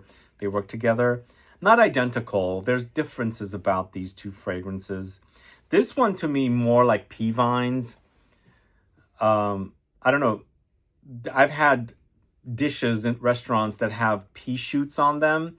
So I always mention taste buds and the sense of taste. What do you call it? What am I trying to say? The taste and smell kind of go hand in hand. Sometimes when I'm eating something that's very fragrant, I can smell it while I'm eating it. It's the taste kind of connected to the smell. So here, I feel like I'm getting that with the idea of the pea vines in this. So if you've ever had that as a delicacy, if you ever go to the farmer's market, they have them in the section where they're selling all the herbs and the green leaves and things like that, giving me that kind of a vibe, which is super awesome. I love that fragrance.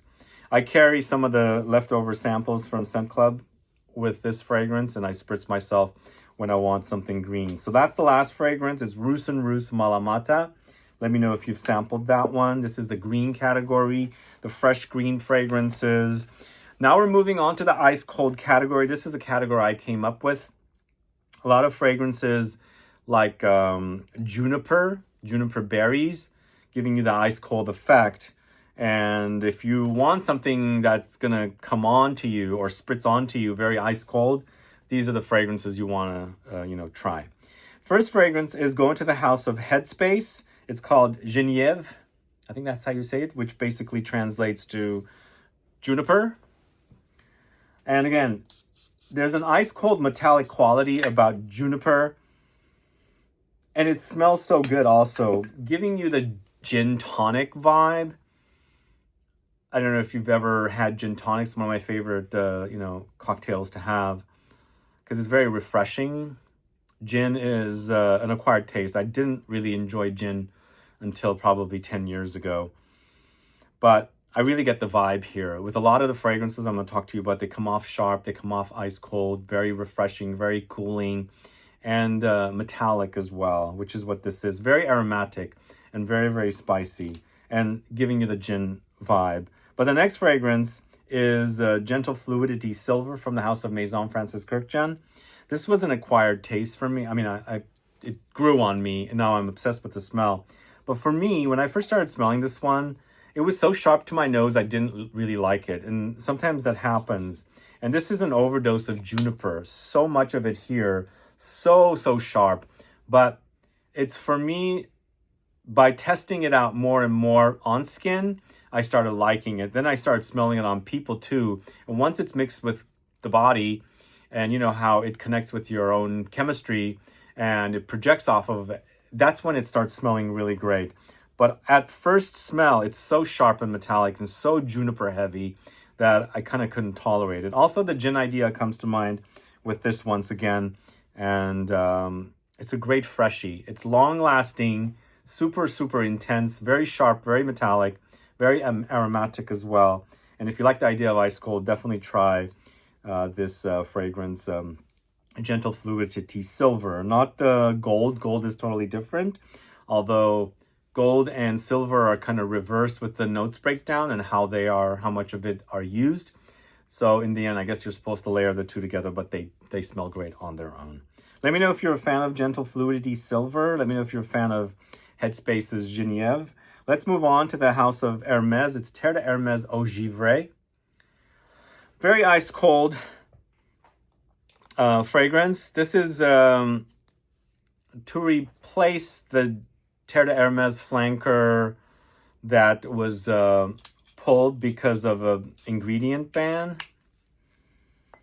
But what they gave us was, I think, really quality, and I like its ice cold qualities. And this has juniper as well, I believe, in it. And it's very fresh, aromatic and spicy, somewhat woody, but super ice cold and chill.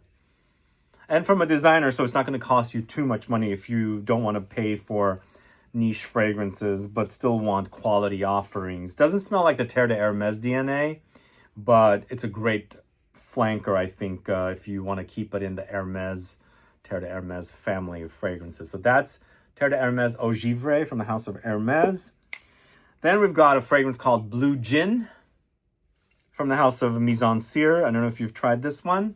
Once again, super gin tonic-like, but super crisp, sharp and metallic, ice cold. It's giving me gentle fluidity silver vibes because they have really, really intensified the juniper in these two fragrances. So to my nose, it comes off very, very sharp. At first smell, like I said, I was not a fan of these, but it's grown on me. And for me, it shines in the heat. Cold fragrances on a hot body in the hot days of summer, great combination. It'll cool you off perfectly. Let me know if you're a fan of Blue Gin by the house of Mise en Cire. Add a comment below. Then we've got a cheapie here. This is Bentley for Men Silver Lake. I think this is also appropriately titled Silver Lake.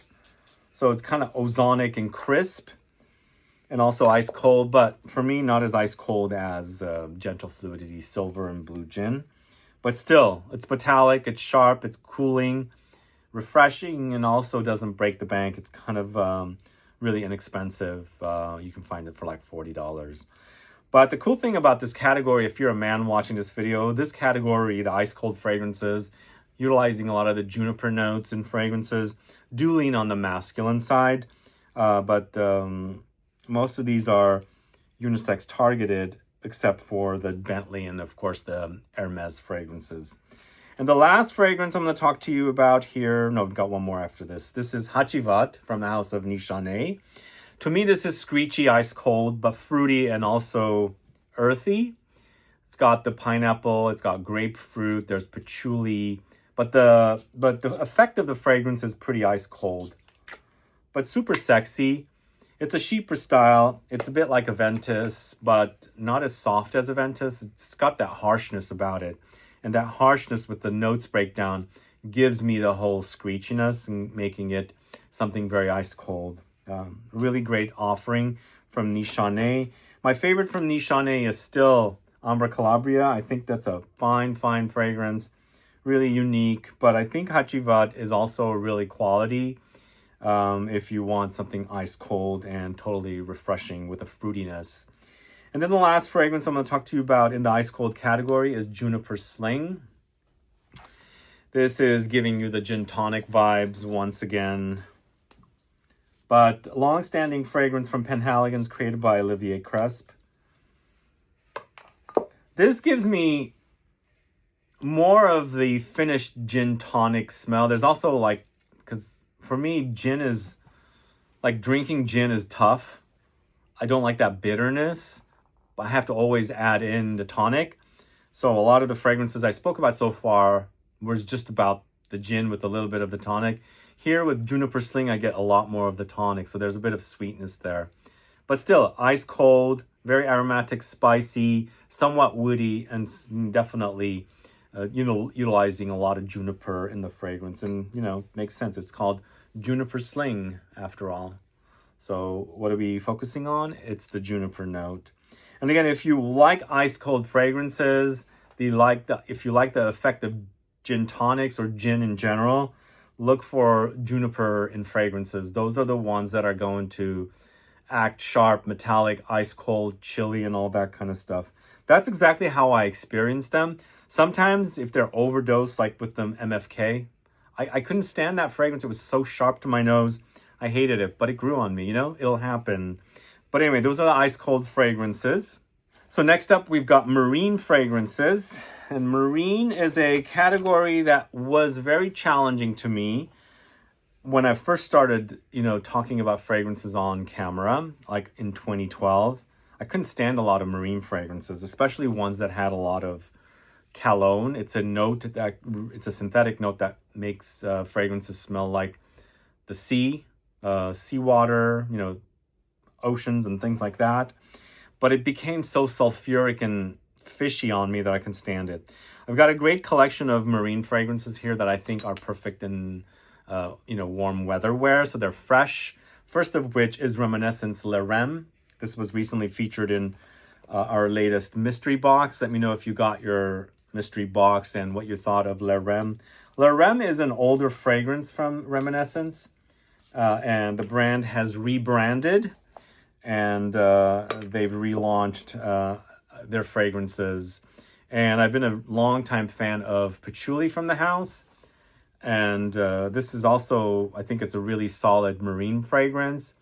It's got marine vibes, but there's also kind of creamy effects under there. There's freshness here. You can totally get a bit of like a sunscreeny effect happening.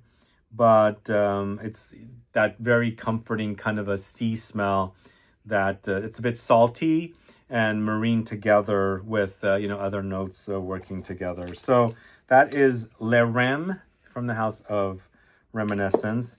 This next one's been launched for about 10 years now. This is Jacques Fat's Curaçao Bay, created by Cécile Zarokian. This is, I think, a very popular fragrance. I think people tend to really enjoy this one. And this is one fragrance I was a bit challenged with at first. 10 years ago, I was a lot more challenged with marine fragrances than I am now. This has grown on me so much. I really enjoy this fragrance now. I like the way it smells. There is a comforting vibe about it. There's something about the sea. I like living on the coast. I don't know what it is about it. And I think even though I don't really love the way marine fragrances that are overdosed with cologne or overdosed with the smell of the sea, I think I kind of like them a little bit. So it gives me that little bit of a comforting vibe. But what I like about this one, it sets a scene of the beach. It's a bit creamy. It's got a little bit of that sunscreeny effect. It's salty and lots of spices and ambery touches in the base as well. Some woods along the way. I think Cécile Zarokian did a great job on this one. I quite like it. Curaçao Bay. Let me know if you're a fan of that. This next fragrance really, really got me into enjoying a lot more marine fragrances. From the house of L'Artisan Parfumeur, once again, this is Un Air Bretagne.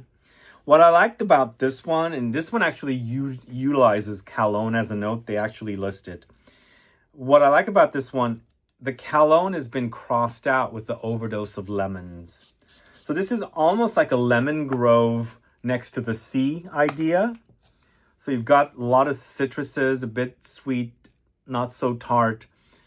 And it's got the sea breeze coming in, and you've got this kind of a breezy, the citrus fruits are, kind of going back and forth in the air with the fact that the wind's blowing and you're getting the smell of the sea coming in, but it's not super strong. And you've got the citruses, it's fresh, it's invigorating, it's a bit green, but, tart and sweet at the same time. But along the way, a lot of, marine touches as well. I think it's a really solid fragrance. This is probably the best in this series, Un Air de Bretagne from the house of L'Artisan. Let me know if you're a fan of that. And this next fragrance also, I didn't care for it at first, but now I'm absolutely obsessed with it. It's one of my favorites from Frederic Malle. This is Lis Méditerranée. It's Lily of the Mediterranean. What I like about this one, it reminds me of Easter. The lilies in here reminds me of the Easter lilies that I grew up with. There's a spiciness about the lily plant or the flower that's very, very strong and prominent here. And you've got the sea breeze. But once again, it's not super strong, or maybe I've just gotten used to it because I was a bit challenged with these fragrances before. But it's just that fishy smell was strong. Maybe I've adapted to it. I've adjusted to it. I can tolerate it. But this doesn't only happen with marine fragrance. It happens with some other fragrances as well. first smell of a certain fragrance might be a bit shock to your system. You come back to it and you enjoy it later. So maybe that's what it is, but maybe I overall just didn't react very positively to marine notes, and now I'm fine with it. Still challenged a bit, but for me, this is so good, guys. If you don't know Lee Mediterranean, please try it. If you like floral fragrances with a spicy edge, with a marine touch, definitely try that. That also, the flower in that fragrance reminds me a little bit of the Stargazer lily smell, which I absolutely love that smell. So that's maybe why I really like that fragrance. We're going to the house of Clive Christian next. It's Crab Apple Blossom. You guys familiar with this one? Crab Apple Blossom. You know, I'm a blossom lover. The only blossoms I don't care for are cherry blossoms, because I just don't like the way they smell in fragrances. But apple blossom, in this case crab apple blossom, smells so good. Here we've got this very interesting marine fragrance that's meshed with a floral note of the crab apple blossom. Is it fruity? Not necessarily. It's breezy, it's floral, a bit creamy and spicy, and then of course ambery in the base. It's got something a bit molecular, but mixed in with a lot of marine notes. But it doesn't overwhelm. The marine notes don't take over. It's a nice fusion of everything.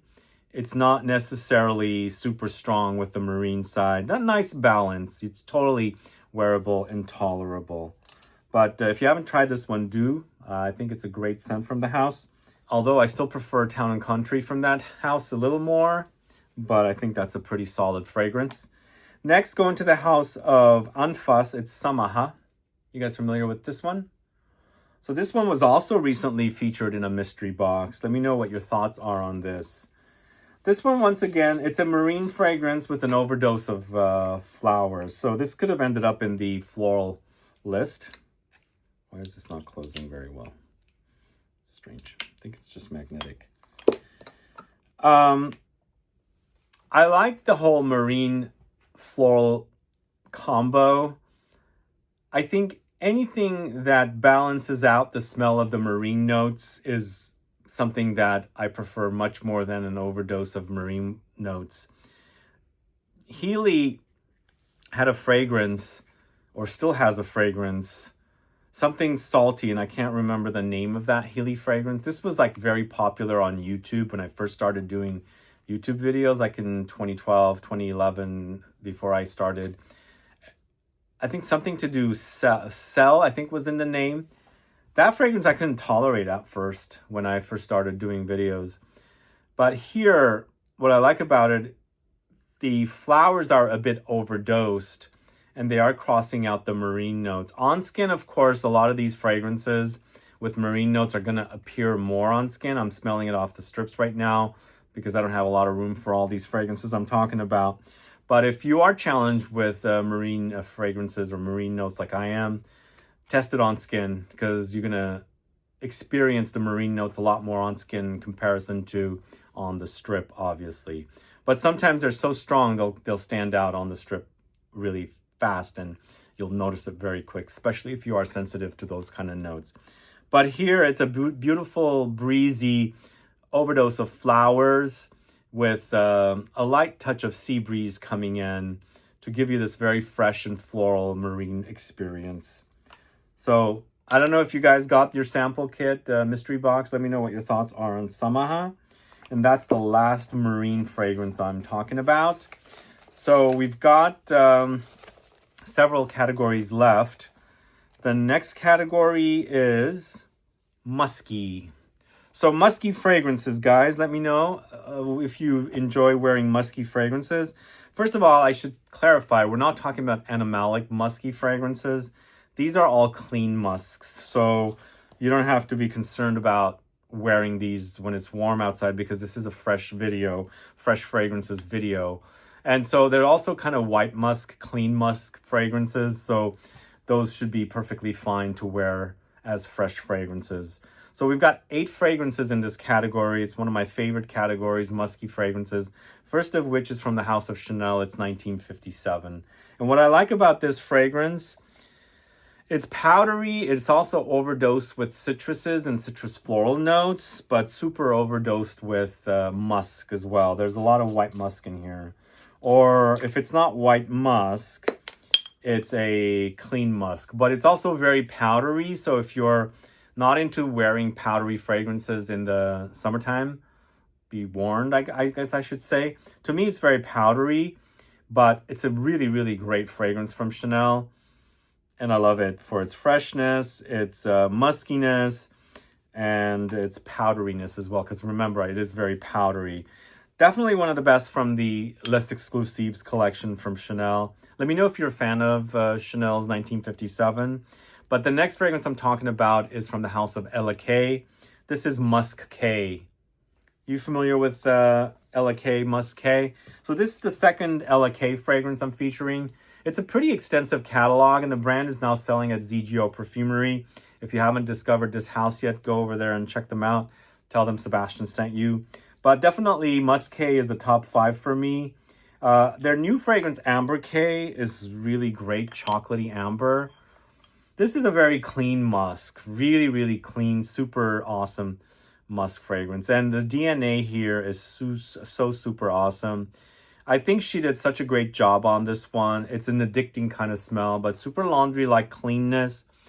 And there's light flowers coming in. There might be some light hints of something marine. I think there's a driftwood note in here, but it doesn't overwhelm. It's just a really, really awesome fragrance. I think I'm going to pull that out and wear that tomorrow for a fragrance of the day. But one thing I should say, this is kind of a skin scent. If you're not into skin scents, I guess, ignore this one.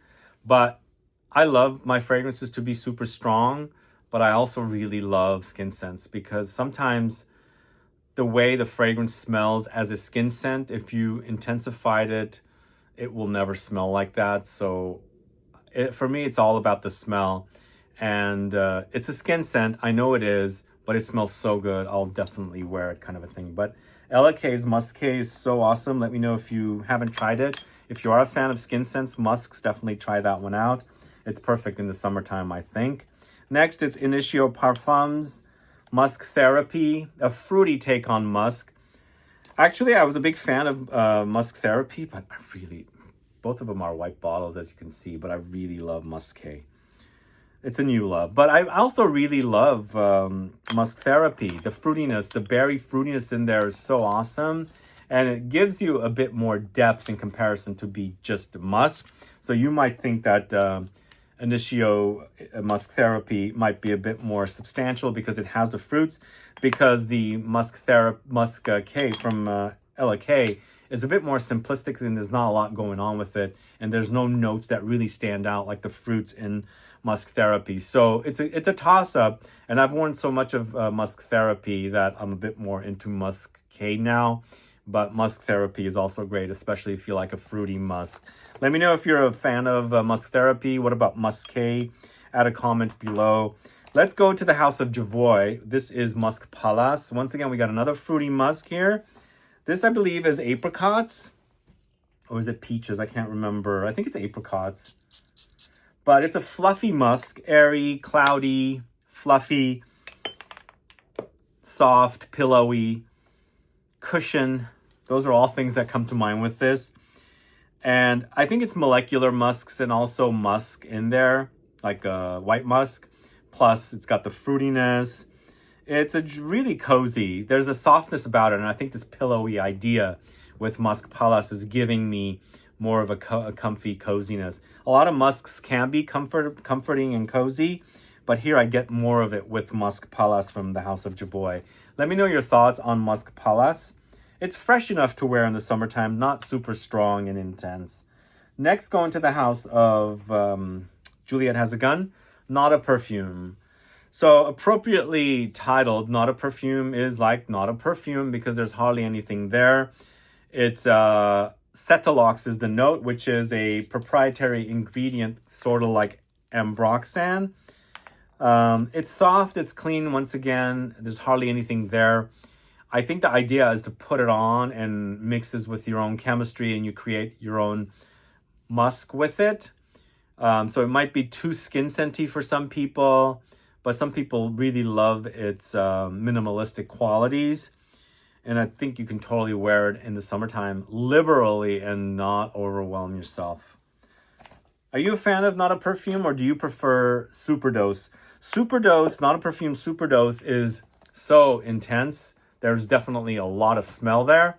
It's like a heavy molecule of ambroxan or Cetalox, but Not a Perfume, the OG, is just smooth. Next, it's Commodity Paper Minus.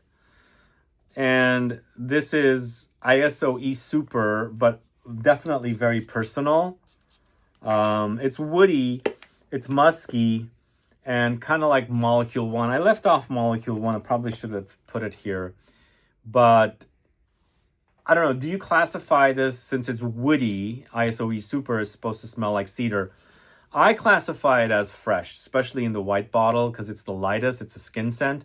But woody notes are not necessarily considered like super fresh, but they're not necessarily warm either. So I'm fine wearing fragrances like this and listing it here as a category. It's super musky, it's woody, it's fresh, and clean, very clean. You can go with the deeper fragrances in the black bottles, but I think Paper Minus is definitely the one I would go with for something musky in the summertime. That's also very fresh. And I'm going to end the list here with something uber cheap. It's Finery's I'm a Musk. Are you guys familiar with this one? I'm a Musk is a very clean, fluffy, pillowy, cloudy musk again. It's also something that you can easily get from Target. I believe this is Target's line. I ordered it from Target, I think. And it was on sale for something like $25 for a 60 ml. I don't understand the size of the bottle. But I feel like it's in the same category as a lot of these fragrances.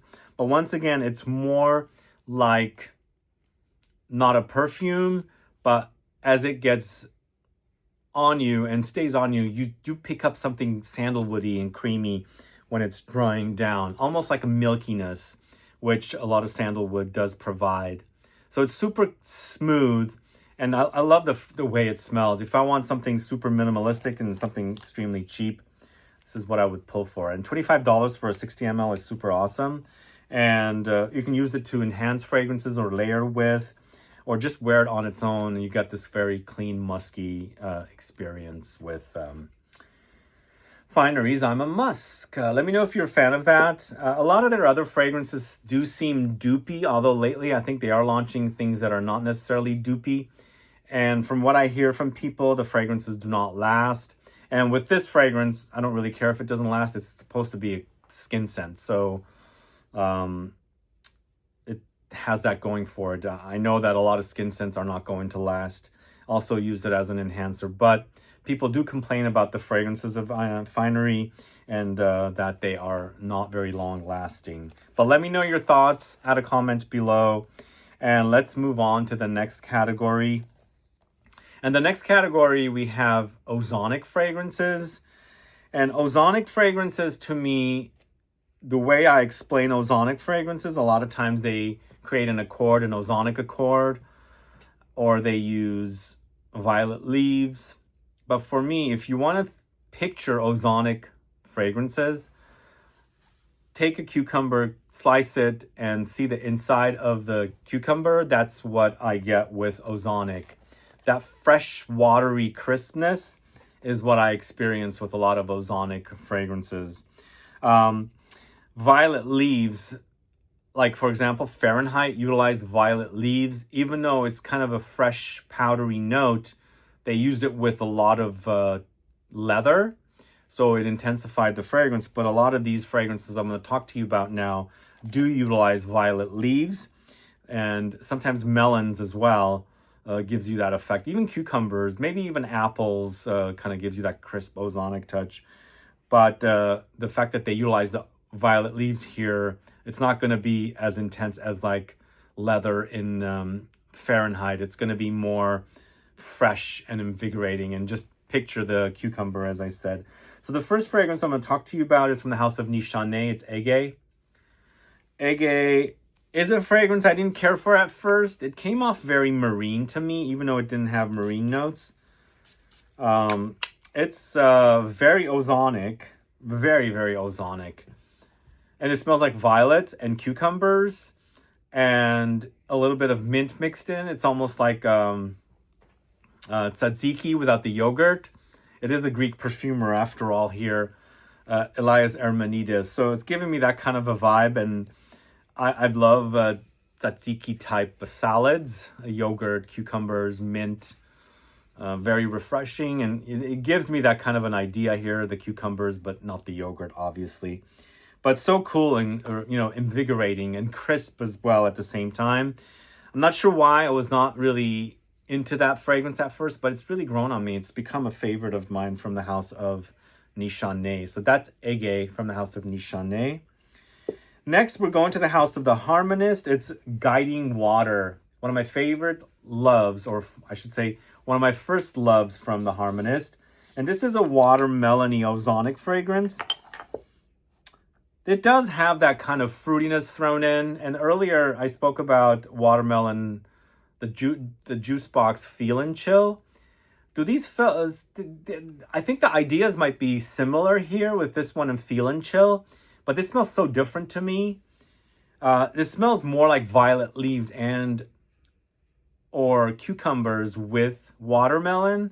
So the fruitiness is a bit less here than it is with the juice box Feel and Chill, but super crisp, super refreshing, juicy and fruity, and also very ozonic here. Let me know if you're a fan of this. The Harmonist Guiding Water. Add a comment below. We're going to the house of Parlez-moi de Parfum next. It's Haute Provence 89. And I just came back from Provence. And this is paying tribute to Provence. It's got lavender, but there are ozonic notes here. I think this one has watermelon once again. Is it melon or watermelon? Well, there's definitely an ozonic watery effect created here. But the fact that it's mixed with lavender, there's a bit of a soapy edge. I think it's watermelon, not melons. I'm getting more of a sweetness. I'm not a fan of melons. I love watermelon. And it's giving me the sweetness of the watermelon, a bit of a candied effect with a lot of the soapiness from the lavender here. But very super fresh and very, very ozonic. The other thing I probably didn't mention, or maybe I did, ozonic notes come off watery, but more like, the inside of a cucumber, as I said, like that kind of jelly-like, or the aloe vera. If you've ever cut into it, there's that kind of jelly consistency. It comes off a little bit like that to me, but not as jellied, more like a bit more fresh and watery. The next fragrance is from the house of Bon Parfumeur. It's 003. The very first fragrance I started wearing from this house, I brought back from Italy with me. Oh, it's good. This one's so good. Very, very fresh, very crisp. This one has notes of yuzu, violet leaves, and vetiver. Have you guys tried it? There's another thing about violet leaves that comes off a bit green. Of course, violet leaves are green, obviously. It does have the powdery effect, but you've got that kind of crispness. This is very crisp, juicy. This could also have gone into the ice cold category. It does have that woody grassiness of the vetiver. And up top, you've got that kind of bittersweet, tart yuzu note. So good. Really lovely for the summertime. 003 from the house of Bon Parfumeur. Then we've got a fragrance from the house of Creed. It's Green Irish Water. Green Irish Tweed. What am I saying? Green Irish Water. Green Irish Tweed. This is like one of my very first experiences with ozonic notes. No, I take that back. Although my very first experience with ozonic violet leaves note was Fahrenheit, the OG, but it wasn't really a fresh fragrance. Although up until that point, I had also tried Jeffrey Bean's Gray Flannel. My dad wore it. That was a bit more fresh, but still very substantial. Here, I think it's a lot more fresh with the violet leaves. And this one has a huge following. There's Davidoff's Cool Water, which is created by the same perfumer. So did the perfumer copy himself? Which came out first? I can't remember. But But it's a great green, aromatic, spicy, but crisp, fresh fragrance from the House of Creed. If you can't afford that one, obviously you can go with Cool Water, which is somewhat similar. I think it's very similar, come to think of it. And the last, no, I've got 2 fragrances left in the ozonic category. It's Green Flannel from the House of Otop. Let me know what your thoughts are. This is actually kind of paying tribute to Gray Flannel. So Gray Flannel, Green Flannel, both of them are using violet leaves. So once again, it's spicy, it's fresh, it's ozonic, it's crisp, it's green. Got a little bit of a greenness here with the cap. But it's like a modern take on Gray Flannel, but freshened up, if that makes sense. And you can totally smell the violet leaves. And the last fragrance I'm going to talk to you about is JUS's Icy Fizz. This is a modern fougere that's ice cold. Obviously, the name ice is there. They've got tea here, also violet leaves. So it's very invigorating. Herbal, you've got lavender-like aromatic notes. But I don't know what it is. I think it's, not that I shouldn't say I don't know what it is. I know it's the violet leaves that's creating the ice cold, experience here. But there's this super smooth coziness with the tea note. But there's a barbershop quality with the lavender and the aromatic notes. But the overall experience is so ice cold, super ice cold. So it's called Icy Fizz. We featured this in the Scent Club kit. Let me know your thoughts. Did you enjoy that one? Do you get the iciness from it? Add a comment below so I can find out. So that's the last fragrance in the ozonic category. There were 7 fragrances in this category. Let me know your thoughts on this particular category. Do you have a favorite ozonic fragrance? Add a comment below. So we've got 3 categories left, and I'm going to start with salty fragrances now. We did have marine. We did have, drawing a blank with what we had. We had aquatic. We had marine separated, and now we've got salty separated. And even though I featured Lumari's Porthole in the fruity category, there's a lot of salt in that. It cuts down the fruitiness, but I consider that more of a fruity fragrance.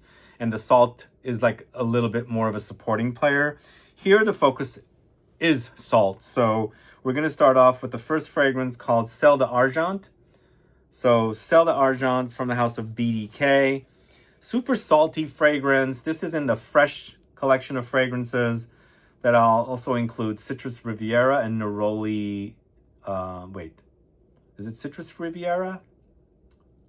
Yeah, there's 2 fragrances. There's a citrus and a neroli, but we've got the Ciel here, the salty fragrance. And I don't know, do you guys like salty fragrances? Is it popular not popular. Is it something that you enjoy? Because I have a video on the channel of salty fragrances.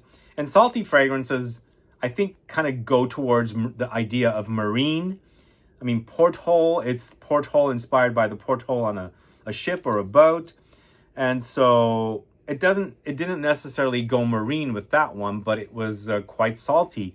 Here with Ciel d'Argent, it's getting a lot closer to the experience of marine notes or marine fragrances. But in the end, it's salt. It's fun. I think it's a different kind of a fragrance, more of a recent kind of idea in popularity and things like that with the salty experience. But I enjoy it. I like it. And once again, there's no smell with salt. Do you smell salt? Can you get a smell? I do get a smell myself. It's faint. And the idea of the salt smell also in taste form. So once you kind of put your mind to that and kind of, visualize what you're going to smell, I think salty fragrances are going to, be a little more interesting for you. But the next fragrance, Wood Sage and Sea Salt from the House of Jo Malone, a very popular fragrance. Whoa, I'm spraying myself with that one.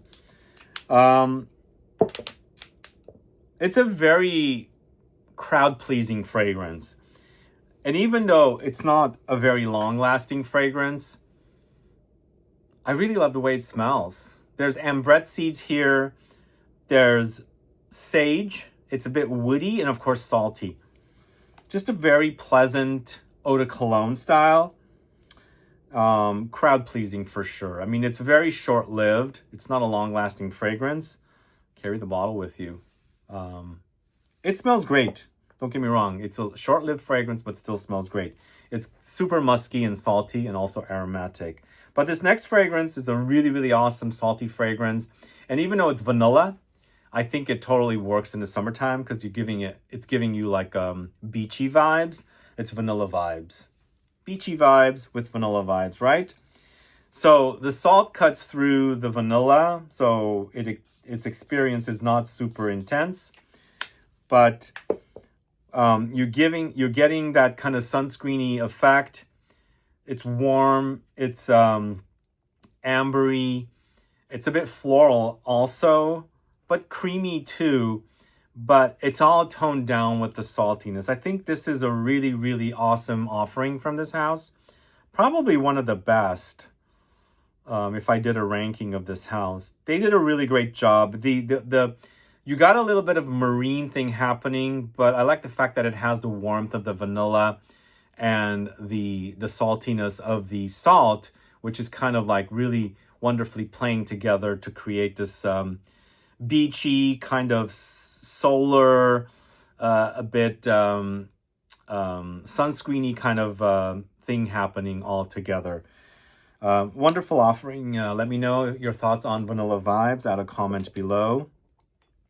Next, we have Cartusia's Amare. It's a gorgeous looking bottle. What do you guys think? You guys familiar with this house? I have a video on the channel with some of the people from that brand that I shot in one of their stores in Capri, where the brand is based out of. It was a bit of a difficult shoot because they didn't understand English very well. But if you haven't caught the video, go catch it. And if you're ever in Capri, go visit their store. But a really great fragrance created by Luca Maffei. One of the best from the house. It's salty, it's marine once again. Kind of like vanilla vibes, but not with a lot of vanilla. There is some sweetness there. It's more beachy, it's salty, and really nicely done. Really nicely done. It doesn't necessarily go full on marine, but there are marine touches there. And the bottle is really super awesome. What do you guys think? Next, we've got a fragrance from the house of Healy. It's Note de Yuzu. It's yuzu gone in the marine direction with the utilization of salt. This brand was a brand that was at Barney's, but it's not easy to find this brand anymore. Does Lucky Scent carry Healy? I can't remember. But what's going on here is, if you've ever had a lemon with salt sprinkled on it, I've had it. It's super tart and salty. Just think about doing it with grapefruit or yuzu instead. I mean, people sprinkle sugar on grapefruit or yuzu. Do the opposite. Do salt and see. This is what it's going on. So I feel like the salt kind of strips away of the qualities of the grapefruit. And so slightly going into that marine direction a little bit, but more salt rather than fish or the sea. But what you're getting is a toned down, stripped down version of grapefruit. Nicely balanced, saltified, I guess, take on grapefruit. If you like your citruses salty, definitely try Note de Yuzu. It does say it's a Maison Kitsune collaboration. I don't know if that's still true, but it's a great offering from the house of Healy. Once again, salty fragrances also, when I first started experiencing them, were not my favorites. And I think it just could have been because I wasn't so familiar or experienced with them. Sometimes when people have extreme reactions to fragrances, it's because they haven't given it time.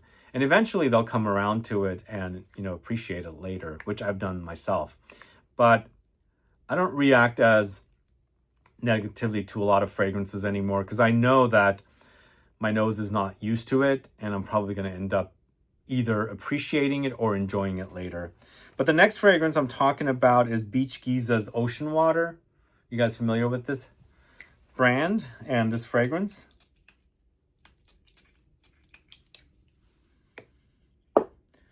To me, Ocean Water is salty. I mean, it sounds like this is a fragrance I'm not going to enjoy, but I actually enjoy this fragrance. To me, it's giving me petrichor vibes.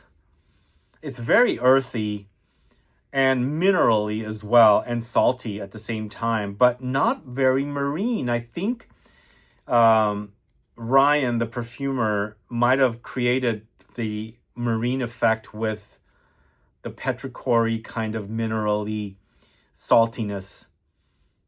I like that fragrance. Thankfully, it's not marine, but what do you guys think? Ocean Water from Beach Giza. I think he recently redid his bottles. This is from 3 years ago.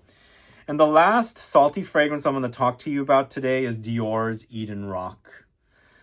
This is not an all-time favorite of mine, but I appreciate it for its mineral saltiness, inspired by the famous hotel in the south of France.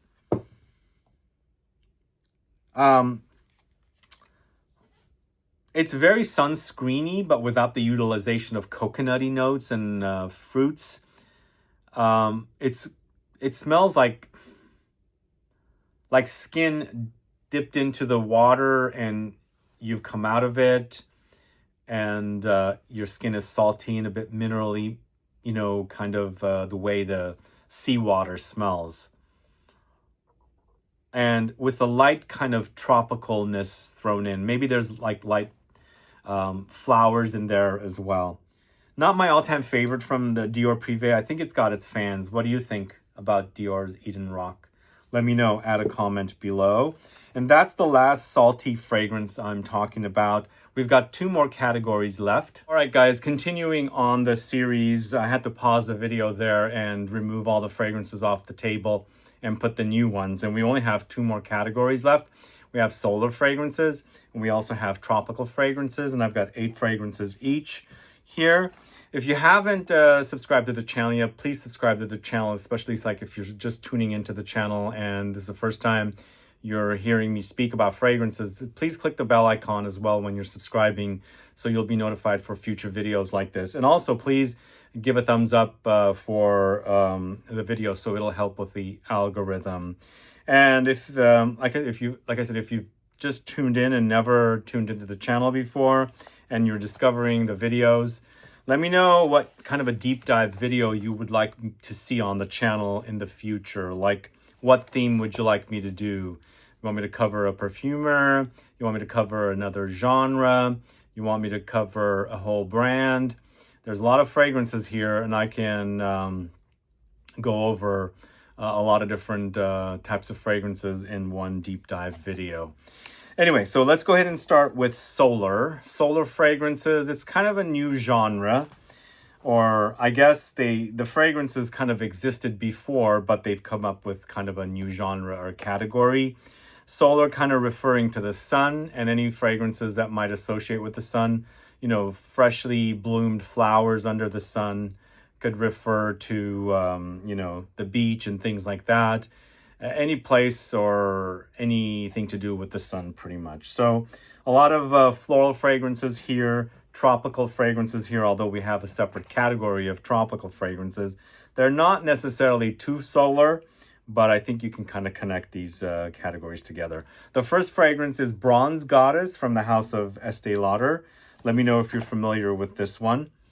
This is a long-standing series. The bottles changed towards the latter part of the 2010s.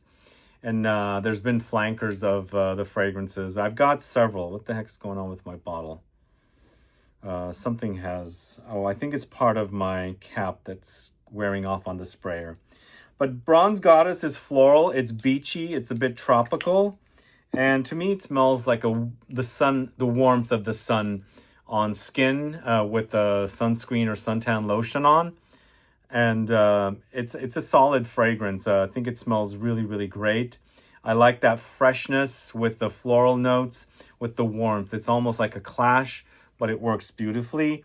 Kind of like how sunscreen is on skin.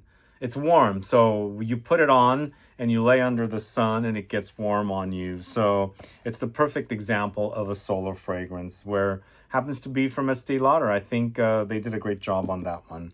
And it's popular enough for them to continue to crank out the flankers of it. Next, we've got a fragrance called Levant from the House of Ormond Jane. Now, Levant is a sunny floral fragrance. Not necessarily super beachy. I think it's a bit fruity for me, but it has a kind of a very sunshiny effect when you smell it. It's a very uplifting, kind of a comforting smell, to be exact. For me, it does remind me a little bit of something like Fleur Narcotique, but this is in a Ormond Jane way. Again, it's fruity, it's floral, it's luscious, it's juicy, but very sunny. Let me know if you're a fan of Levant. Do you get the connection to Fleur Narcotique? Oops. I should not do two things at once, but wonderful offering, I think. And I do get the similarities to Fleur Narcotique, but they are different in the end, not necessarily identical. So next we've got a fragrance called Solar Power, which is kind of giving you an idea of what kind of a fragrance it's going to be. I had a client come in one time, a sniff session client here, smelling fragrances. She was interested in solar. That was one of the themes she liked. And I had to pull a lot of these fragrances or styles of fragrances for her. She fell in love, absolutely fell in love with this one. I don't know what it is about this one in comparison to other solar fragrances, but on the spot, she ordered a bottle from Sephora. Go figure. But once again, this is fresh and tropical in a way, but more flowers and sunny rather than like uber tropical. Again, I have tropical fragrances here I'll tell you about. What distinguishes this from the other tropical fragrances is that you can experience the sunniness, the warmth from kind of the types of notes they're using here. So it's a bit floral, it's a bit fresh, a little sunscreeny, but not necessarily just like the Levant. I think between the three fragrances I've spoken about so far, I think Bronze Goddess is the most sunscreeny for me. But in the end, you'll get that warmth, like the sunniness, the sunshine, the comforting, kind of like, a new day, and it's sunny out and ready for the day to get out and have some fun, kind of a thing. So the next one is from the house of, where is it? Maison Francis Kurkdjian Aqua Vitae Cologne Forte for a solar fragrance.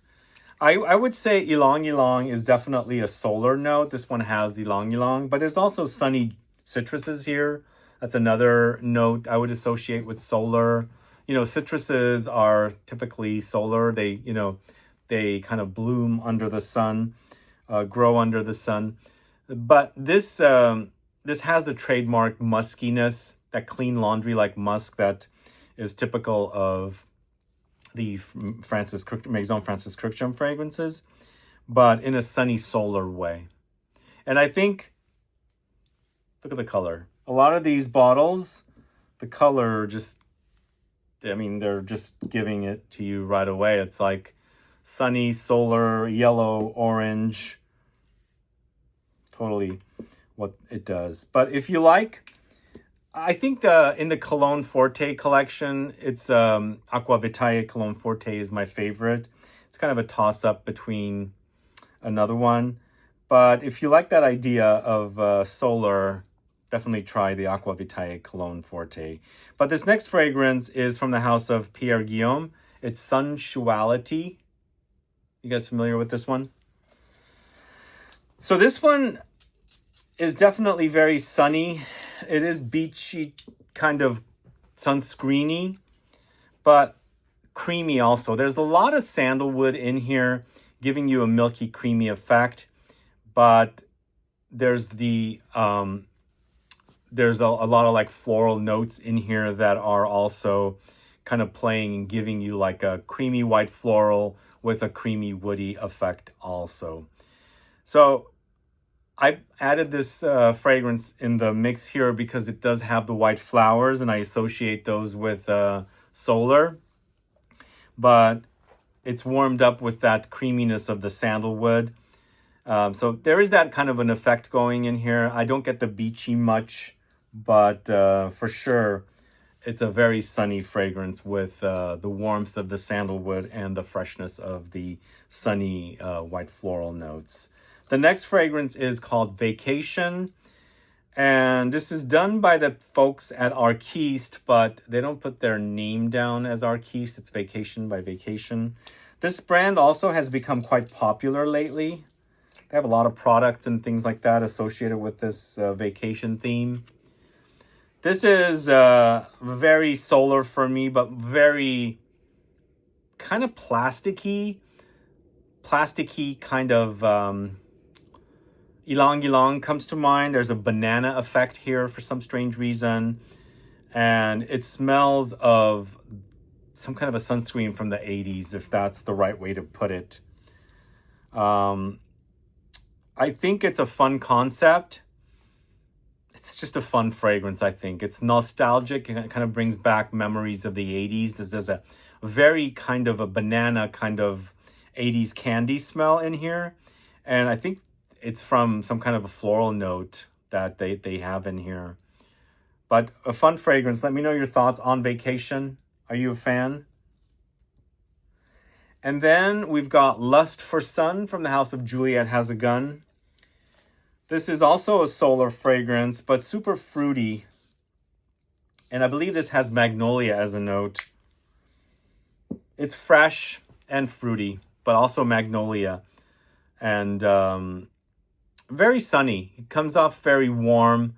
Warms up as you're wearing it, but starts off kind of fresh. Like imagine waking up. It's not so sunny yet. Things do smell a bit more fresh. But as the day goes on, it gets warmer and warmer. Kind of like what they've done with the bottle. It's orange on top, dark red on the bottom. Gives me the idea. So I don't know if it's subconscious, but that's what I get. You know, it's fresher up top. It's a bit fruity and warms up as the day goes on. And I'm going to end the video, I'm going to end this category with, the solar category with this cheapie. It's Aqua Colonia Intense Sunny Seaside of Zanzibar. It's kind of a fragrance like Holidays by Mancera, which I could have also featured here in this video.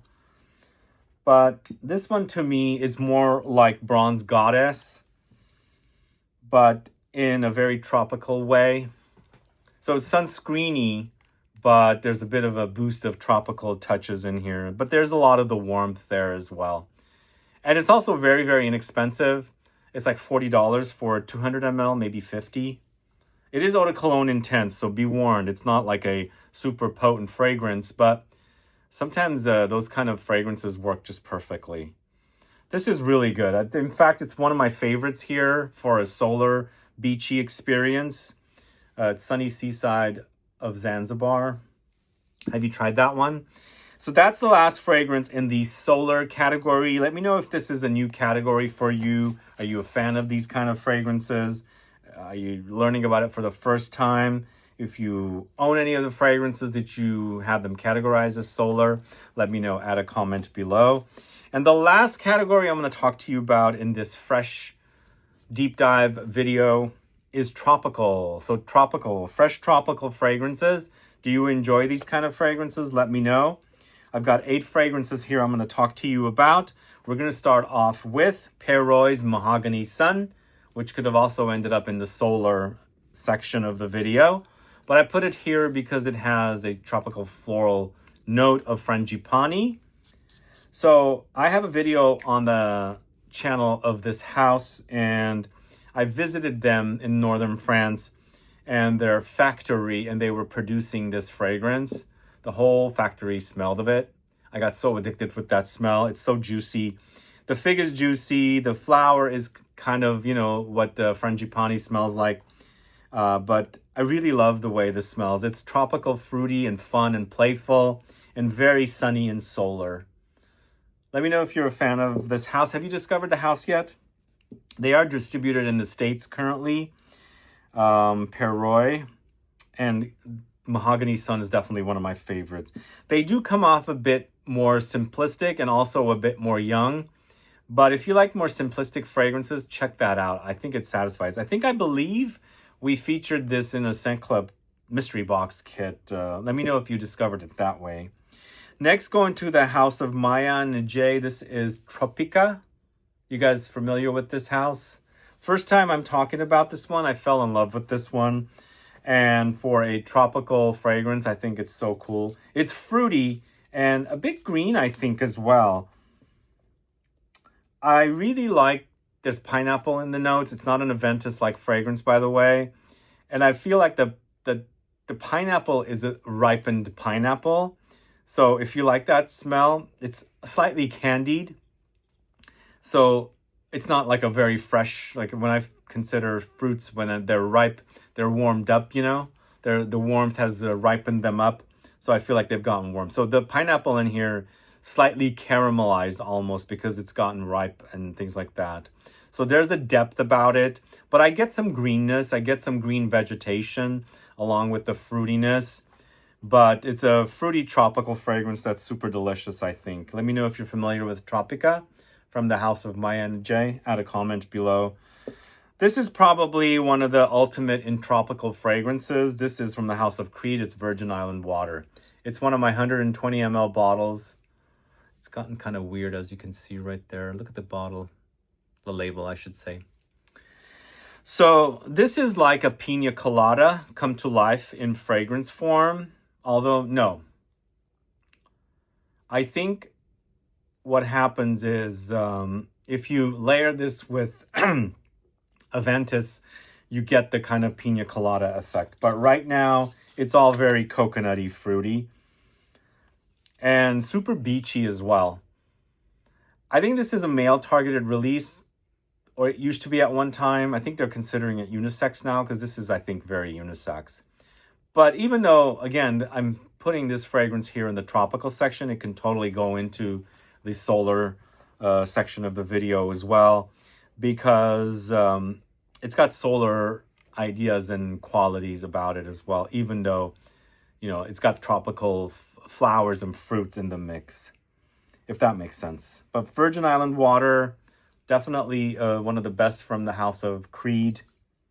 It does seem light though, don't you guys think? That's probably my complaint about that fragrance. It's a lighter fragrance. But the next fragrance, going to the house of Tom Ford, it's white. Wait, I grabbed the wrong fragrance. Soleil Blanc is, I'm gonna have to pause the video. Okay, I got the right fragrance. It's Soleil Blanc. What I grabbed was white suede. Anyway, sorry about that. So Soleil Blanc is the very first in a series of 4 fragrances. I think now they also have Eau de Soleil Blanc, which I've gotten my nose on, and I really like the freshness of that. But here we've got tropical fruits and flowers in a beachy solar direction. But it's got some depth. It's not like super fresh. It's creamy. It's sunscreeny or suntan lotiony. But it's a pleasure to wear. I really, really love the way this smells, and I like the way it smells on my skin. It gives me a beachy vibe, but also a tropical vibe. There's a slight nuttiness in here as well. I believe there's some pistachio thrown in.